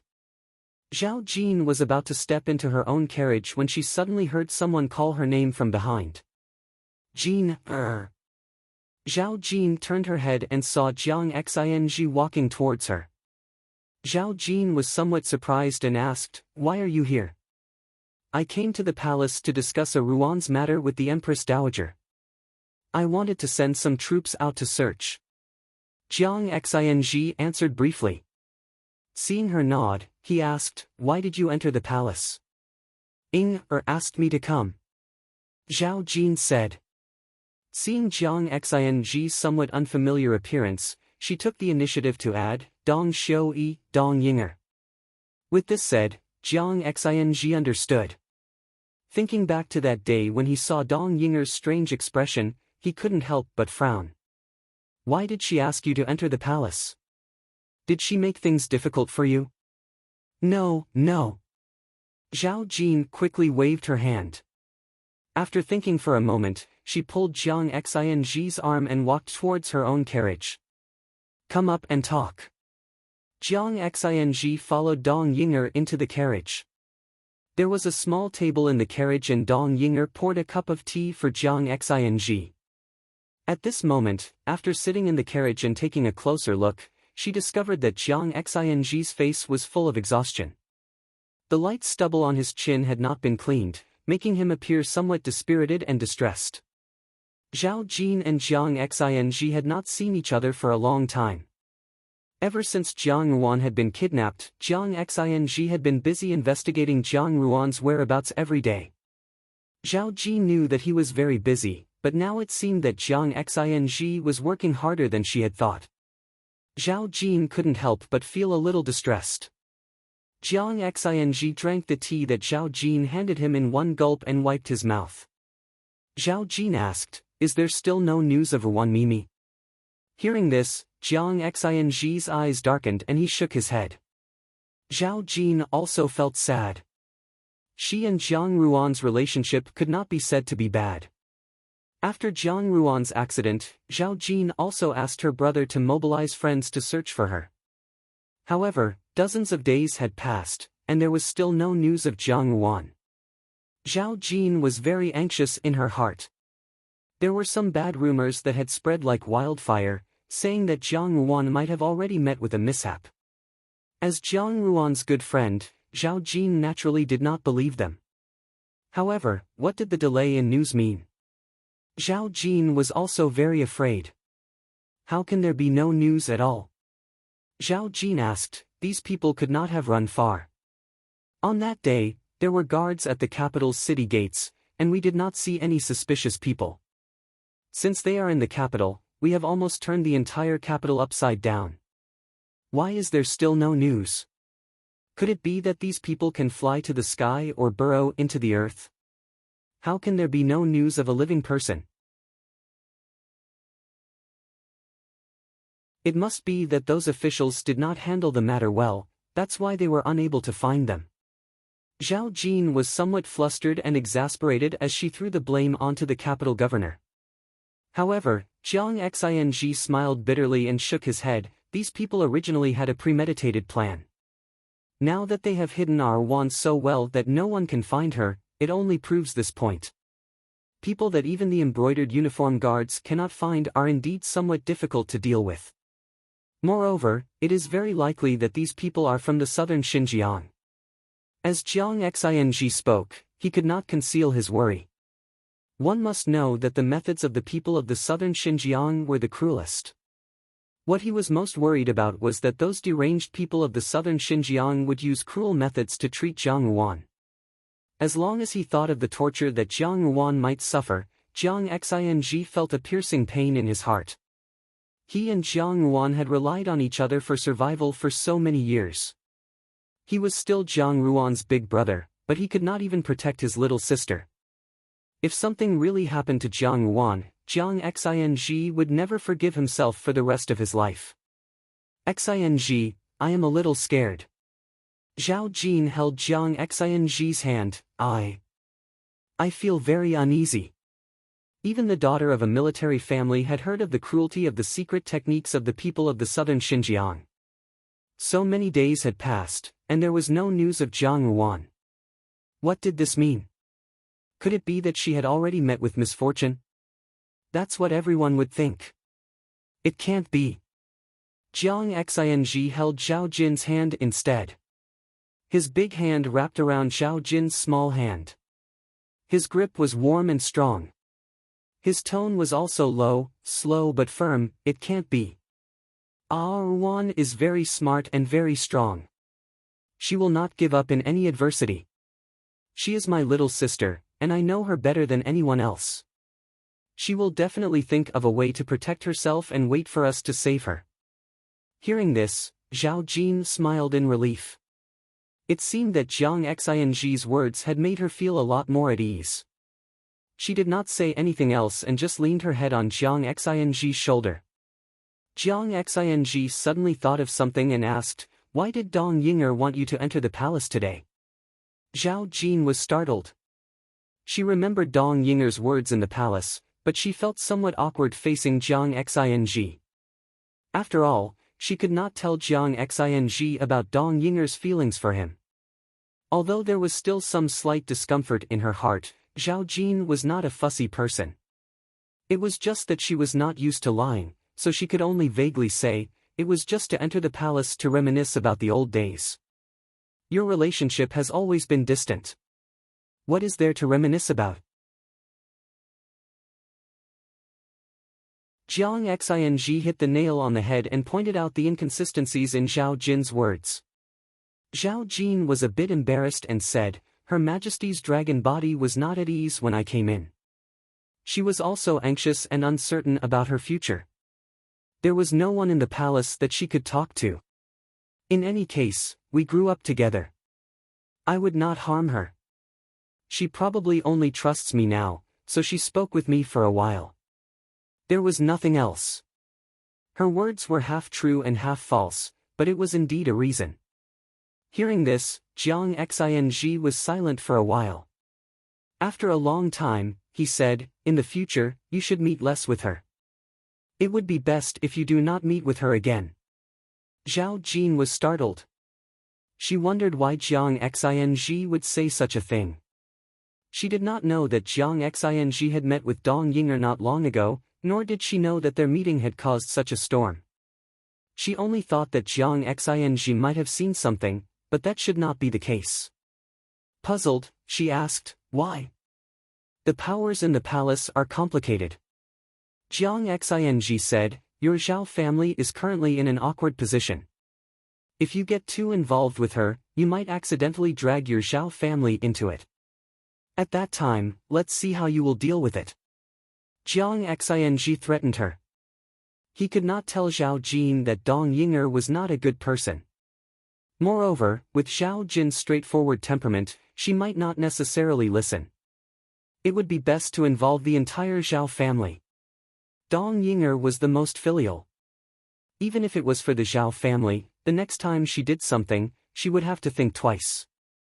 Hearing this, Zhao Jin did not argue any further. She only lowered her head somewhat gloomily.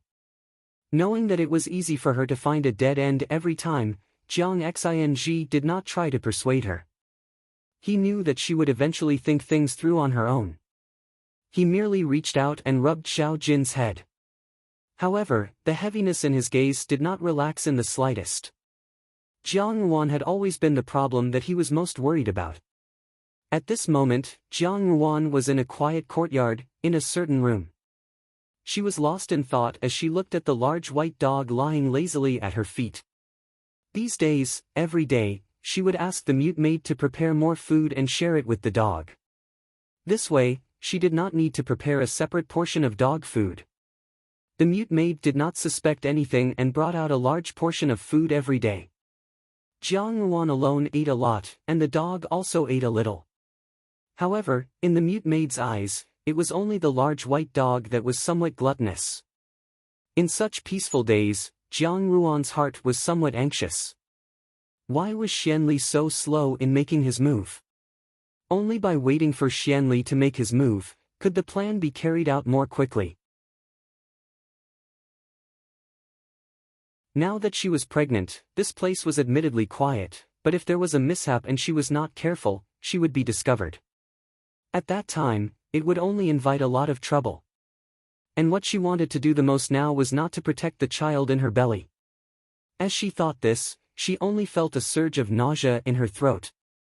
Suddenly, she supported herself against the pillar at the edge of the bed and retched. At this moment, the mute maid stepped into the room with tea. Seeing this scene, she was startled and immediately ran forward in a panic. She looked at Jiang Yuan, at a loss as to what to do. Jiang Yuan had just stroked her chest, and the reaction to her anxiousness was becoming more and more obvious with each passing day. As soon as she raised her head, she saw the mute maid's panicked gaze. "Oh no," she cried out in her heart. Without even thinking, she immediately said, "What was added to the food today? My stomach is in so much pain." The mute maid was startled and immediately wanted to run out.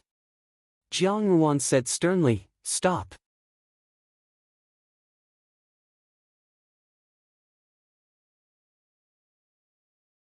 Chapter 244. The mute servant immediately turned her head and looked at her in disbelief, but she did not know what to do. Jiang Yuan asked softly, "Are you going to call for a doctor?" The mute servant nodded. "There is no need to call for a doctor." Jiang Yuan sneered, "I don't trust the doctors here. Go out, and be careful when you cook in the future." Naturally, she could not let the doctor come over, otherwise, if he felt the pulse of pregnancy, things would get out of hand. This mute servant did not look very courageous, and she did not know whether she was pretending or not. Jiang Yuan could only deceive this person first. The mute servant opened her mouth and seemed to be somewhat at a loss. Jiang Yuan frowned and said, "Still not going out?" Only then did the mute servant hurriedly retreat. After the mute servant left, Jiang Yuan rubbed her forehead. This was not the way to go on.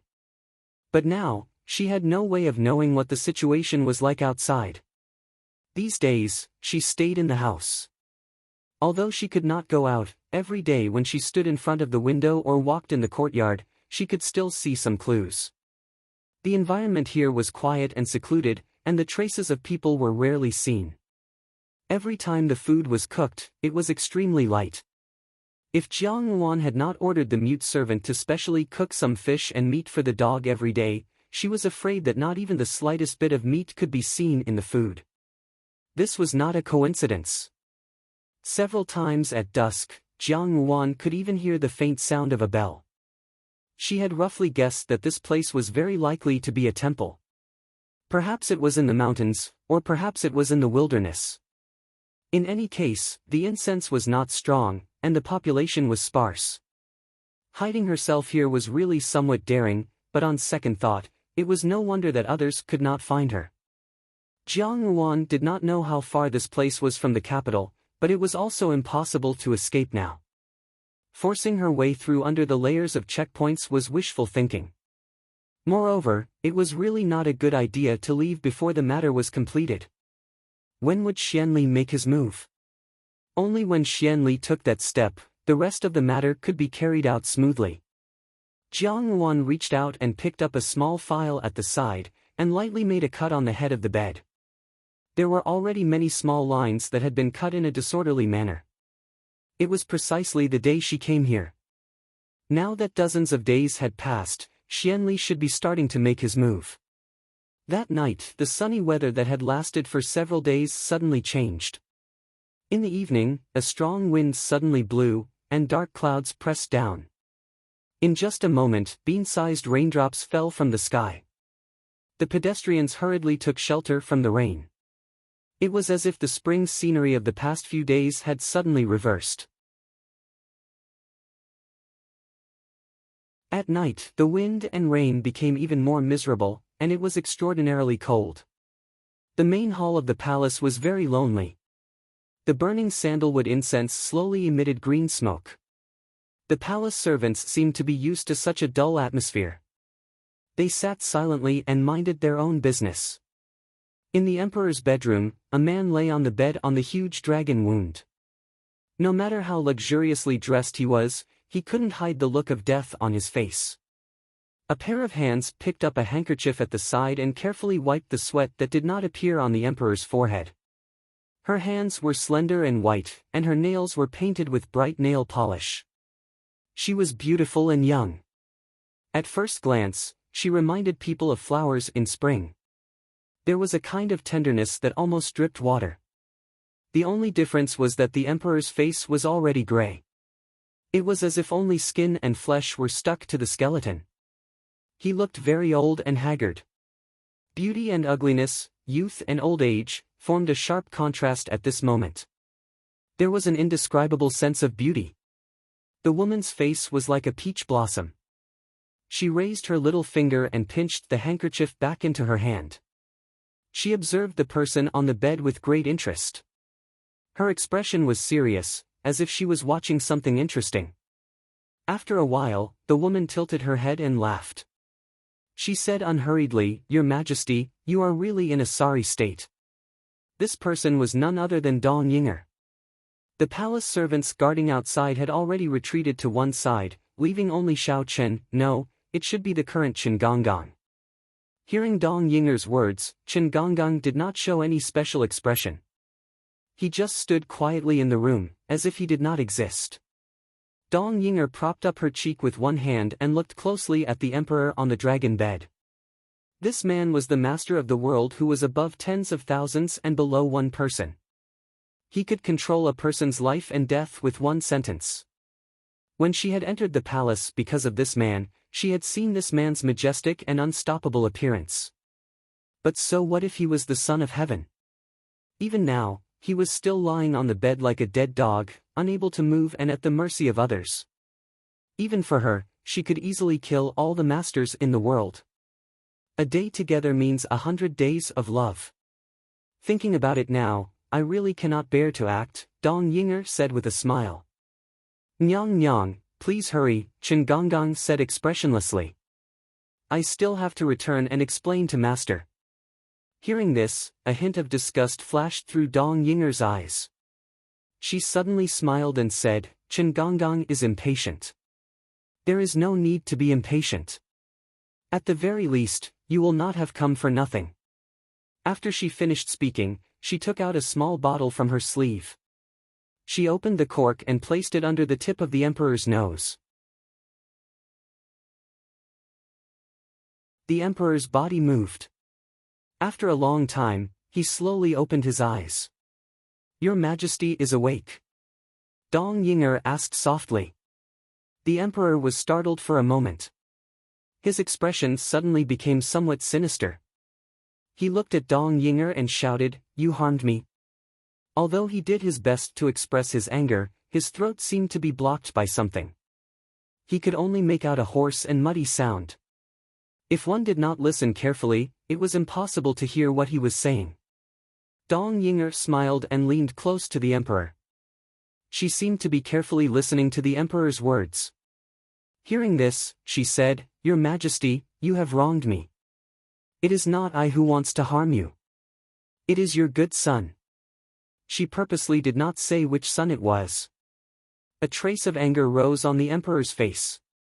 However, this anger, for a patient on his deathbed, only made him appear more weak and powerless. Seeing this scene, Dong Yinger seemed to be even more happy. She even said, Your Majesty, why don't you guess which son it is? The emperor stared at her. His throat made a choking sound and he could not form a sentence. He could only call out with difficulty, Someone come. Someone come. Your Majesty, who else do you want to call? Dong Yinger smiled slightly.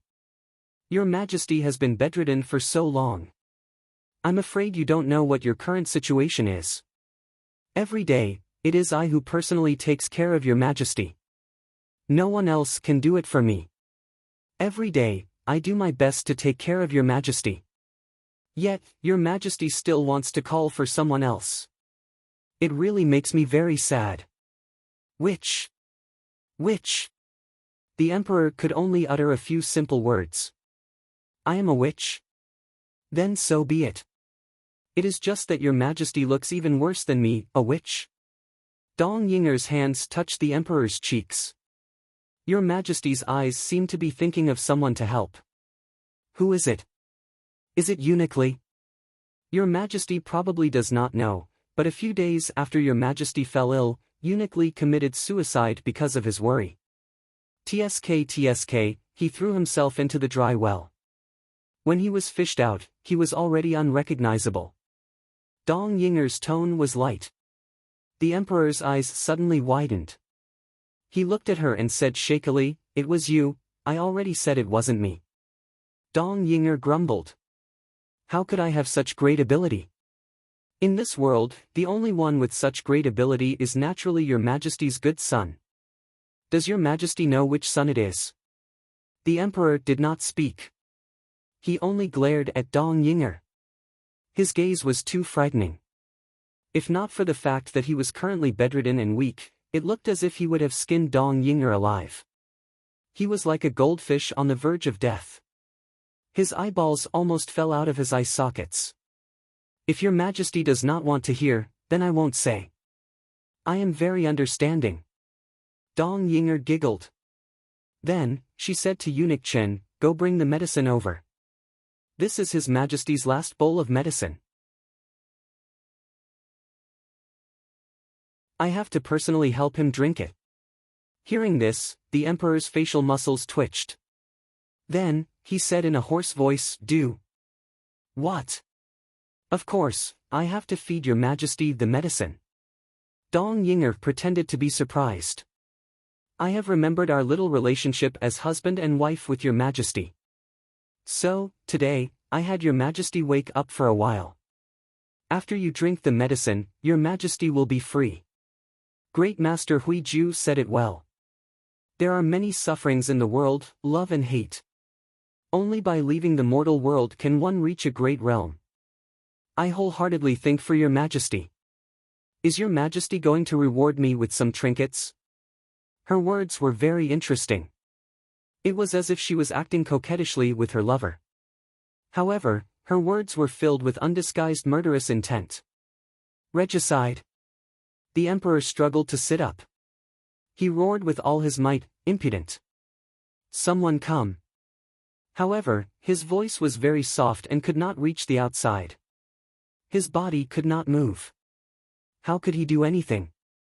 He was like a fish on a chopping block, waiting to be slaughtered. Your Majesty, stop shouting. Be careful of your body.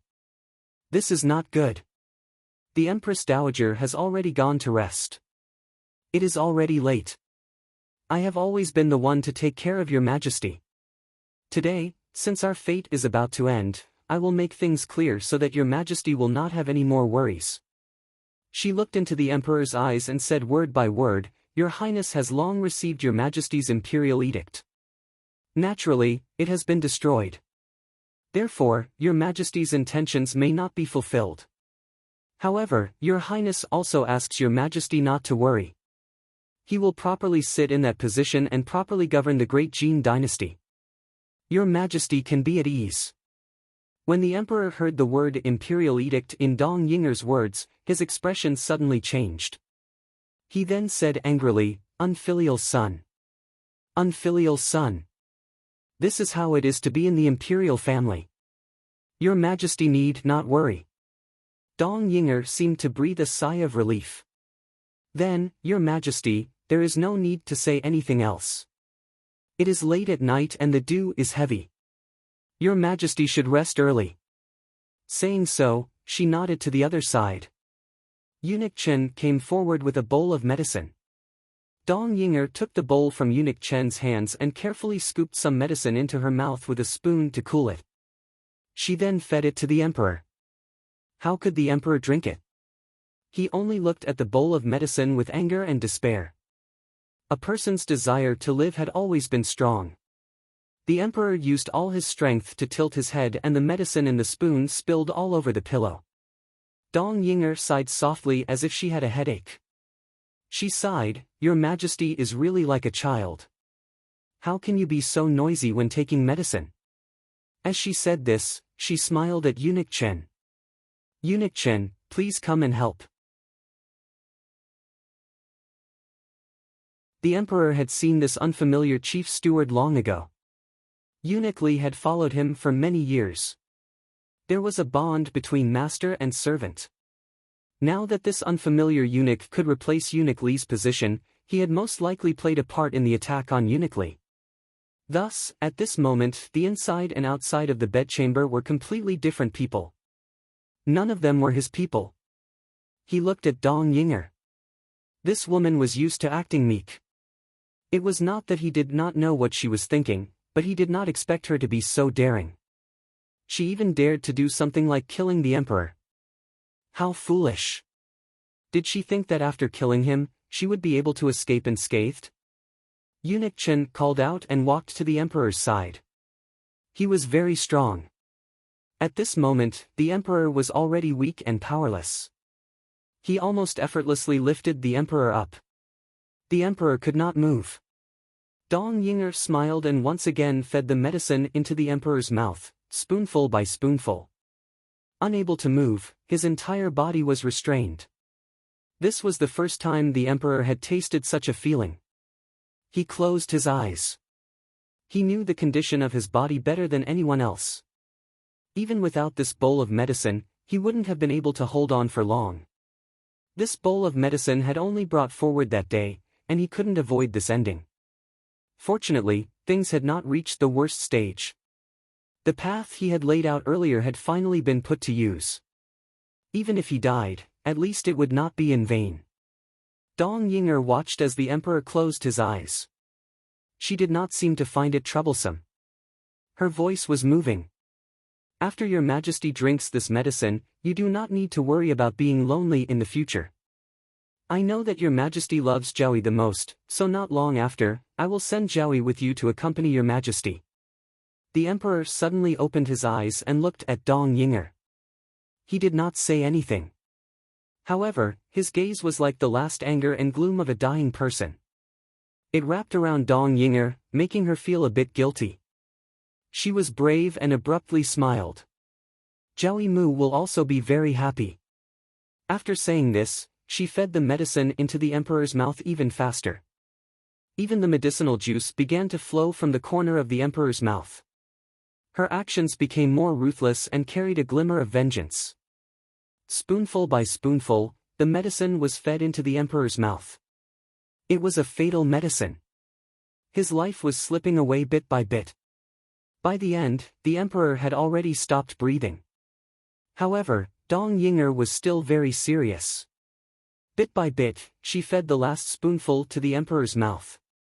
Then, she took out a handkerchief and carefully wiped the corner of the emperor's mouth.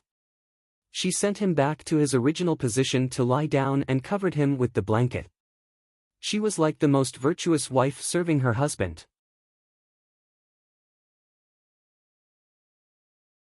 After doing all of this, Dong Yinger said to Eunuch Chen, "Go back and report to your master." Eunuch Chen nodded and turned to walk out of the bedroom. Dong Yinger sat alone by the bed. The person on the bed was already a corpse. He no longer had the usual vitality. The master of the world, who could summon the wind and rain and was second only to one person, was just a withered corpse. He no longer had any deterrence.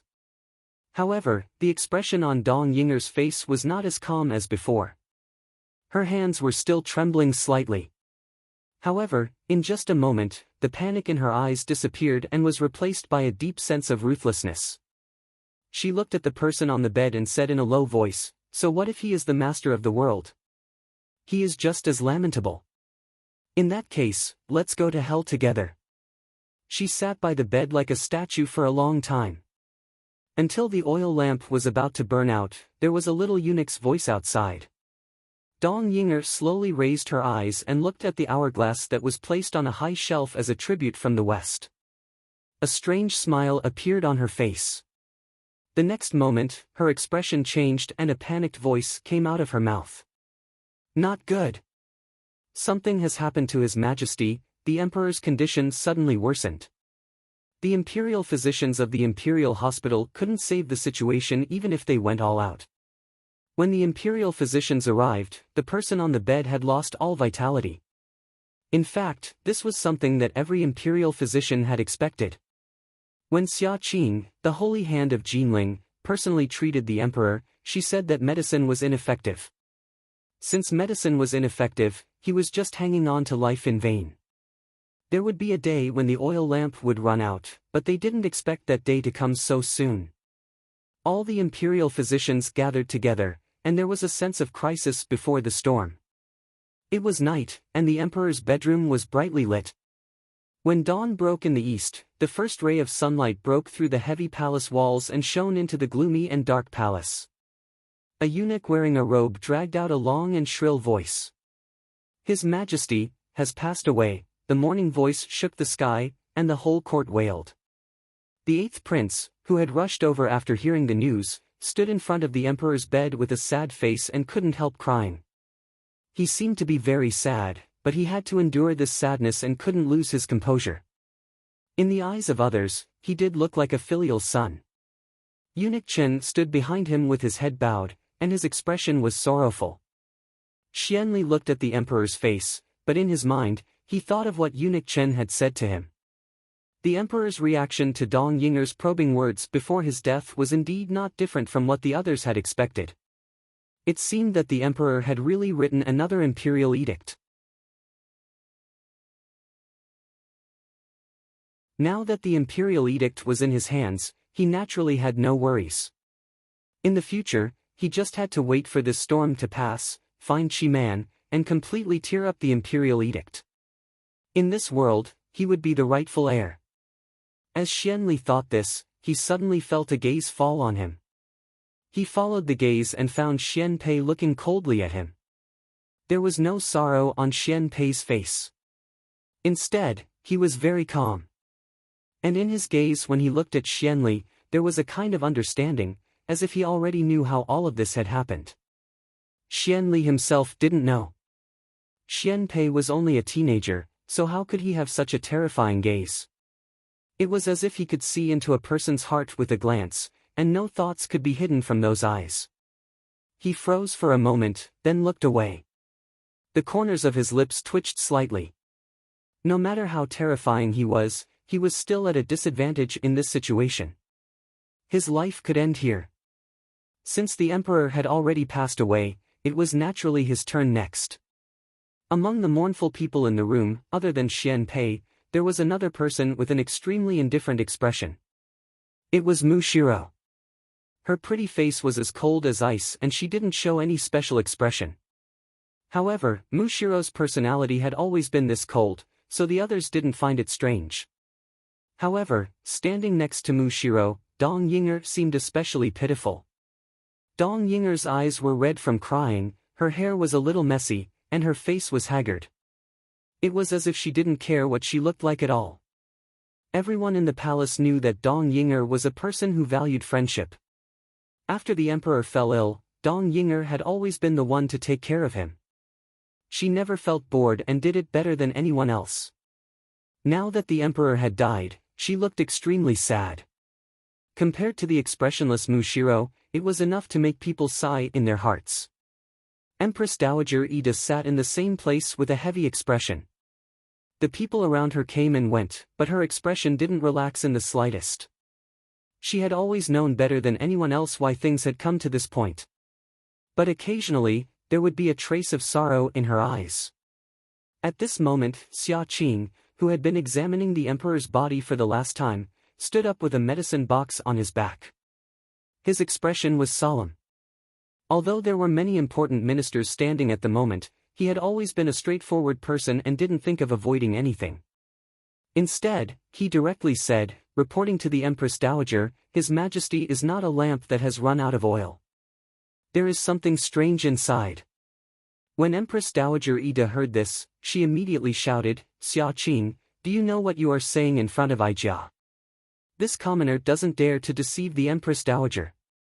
When this commoner examined His Majesty's body, he found that His Majesty had been poisoned. This poison isn't rare, but it was mixed with His Majesty's original illness, so it wasn't easy to find. If the imperial doctors carefully examine him, they will certainly be able to see some clues. All the imperial doctors looked at each other. They really hadn't examined the emperor's body. The body of a dead emperor wasn't something anyone could touch. Moreover, with Xia Qing's previous words, everyone knew that the emperor's body was already in such a state. The imperial doctors had always been conservative in their work, and protecting themselves was the most important thing. How could they have thought of this? Empress Dowager Ida's expression changed slightly. She touched the ruby armor on her finger and said sternly, "Investigate." Several of the imperial doctors immediately obeyed. After a while, the remaining imperial doctors came out of the bedroom. Their faces were also very ugly, and there was even some sweat on their foreheads. Looking at Empress Dowager Ida, she trembled and said, reporting to the Empress Dowager, "Divine Dr. Xia is right. His Majesty has indeed been poisoned. Moreover, the poison is still fresh, so it should have just been swallowed. It's just that the poison is too strong, so..." As soon as these words came out, everyone was shocked. Their gazes couldn't help but fall on Dong Yinger. Dong Yinger was responsible for taking care of the emperor's daily life. Since there was a problem, naturally, she would be the first to attract everyone's attention. Dong Yinger was also shocked and said, "No. It's not me. It wasn't me. The medicine I gave His Majesty was prepared by the medicinal kitchen." She looked panicked. It really didn't seem likely, but there were many people in the palace who were used to acting. Who knew whether it was true or not? "Imperial grandmother, you see."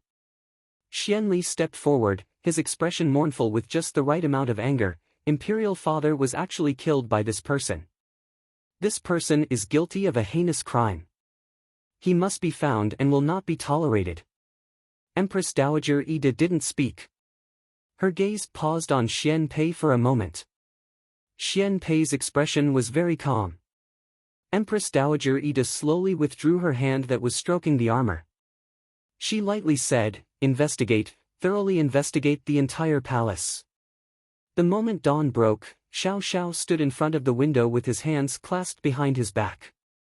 No one knew what he was thinking. Housekeeper Lin silently put on a robe for him and whispered, "Master, it's time for you to enter the palace." The news of the emperor's death reached Jinying Wangfu almost immediately, but Xiao Xiao didn't immediately get up and go to the palace. There were many officials in the capital. Naturally, because of this sudden news, they began to worry about what might happen in the future. There were no carriages parked at the entrance of Jinying Wangfu, and there were no guests in the house. Jinying Wangfu was very quiet, and their master had been in the study all night. Even though housekeeper Lin had taken care of Xiao Xiao for so many years, there were times when housekeeper Lin couldn't see through what Xiao Xiao was thinking. For example, at this moment, was there a trace of sadness in Xiao Xiao's heart? He also didn't know. There was probably some. After all, they were relatives who were related by blood. That person had been trying to compensate Xiao Xiao for so many years. Even if Xiao Xiao did something outrageous, he would turn a blind eye to it. Xiao Xiao didn't know what housekeeper Lin was thinking. He knew that the moment the emperor died, there wasn't much turbulence in his heart. All of this had already been expected.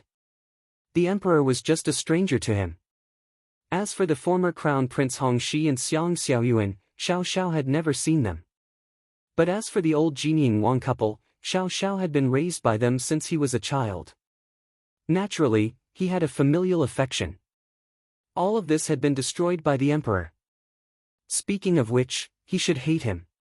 However, Xiao Xiao didn't even have the emotion of hate. As for the southern frontier, he wanted to exterminate them. Because this was the only thing he could do. In this life, he didn't seem to have any purpose. He also didn't know what the meaning of his solitary journey was. Perhaps accepting the genie guard and taking revenge for Crown Prince Hongxi and Xiang Xiaoyuan was the meaning of his life. So, he really did this. Disregarding his own life and death, he looked at it indifferently. He lived alone until he met Jiang Yuan. Perhaps that was another meaning of his life. That woman was fresh and different from others. He didn't know when she had attracted his attention. In the end, it was confirmed that they had met in their previous lives. Heaven's fate had always been there.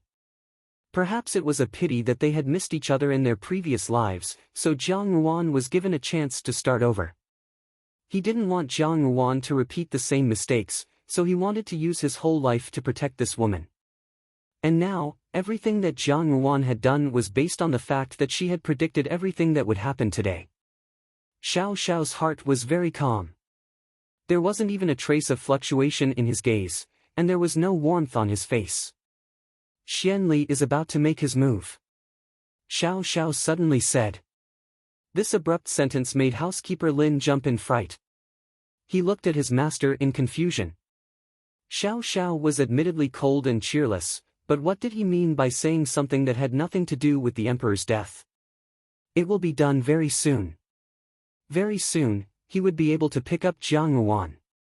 Xiao Xiao didn't continue. Draping the clothes that housekeeper Lin had given him, he slowly walked out the door. Housekeeper Lin was left standing alone in his original spot. Although there was no sunlight in the morning, the reflection of housekeeper Lin's face was exceptionally clear. If one were to look carefully, they would discover that the wrinkles on that crisscrossed face had already faded a lot.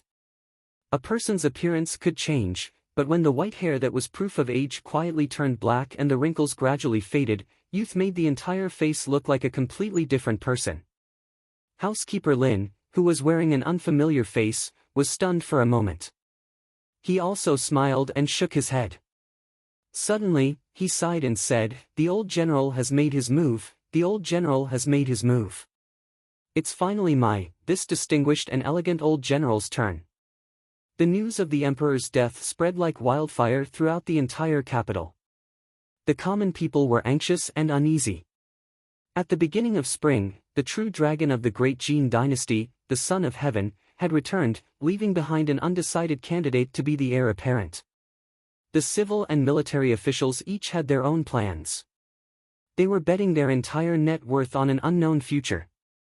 Zhao Jin worriedly looked at her second brother and said, "Second brother, with his majesty like this, what is the situation in court now?" The future heir apparent had always been an unresolved problem. The emperor's death had come suddenly. What was even more surprising was that before this, the emperor had not revealed any intention of appointing a crown prince. Before the emperor fell ill, the crown prince had already been deposed. It should have been appointed earlier, but the emperor had not made any moves, as if he was observing something. This was understandable. After all, the eighth prince, Xianli, had always been outstanding. However, he had a dragging mother, imperial consort Chen, while the 13th prince, a rising star, had already displayed his intelligence and quick-wittedness. However, he did not have the support of a strong mother's family. These two people's talents and methods of governing the world were not bad. However, to really choose one was somewhat difficult. It was just that while the emperor was observing, he probably did not expect that he would fall ill so quickly. Moreover, after falling ill, he never regained consciousness. Until his death, he did not have the opportunity to appoint another crown prince. The fight for the throne was something that everyone knew would inevitably happen. However, without an imperial edict, it would only make things more chaotic and the fighting more intense.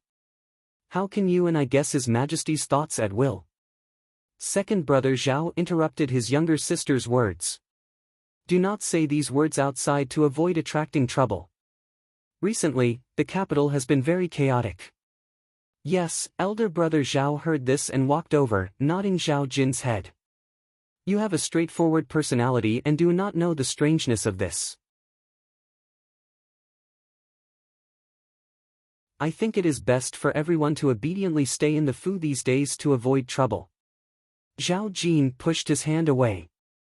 I am also worried about father. These days, father also looks very anxious. I do not know what I can do.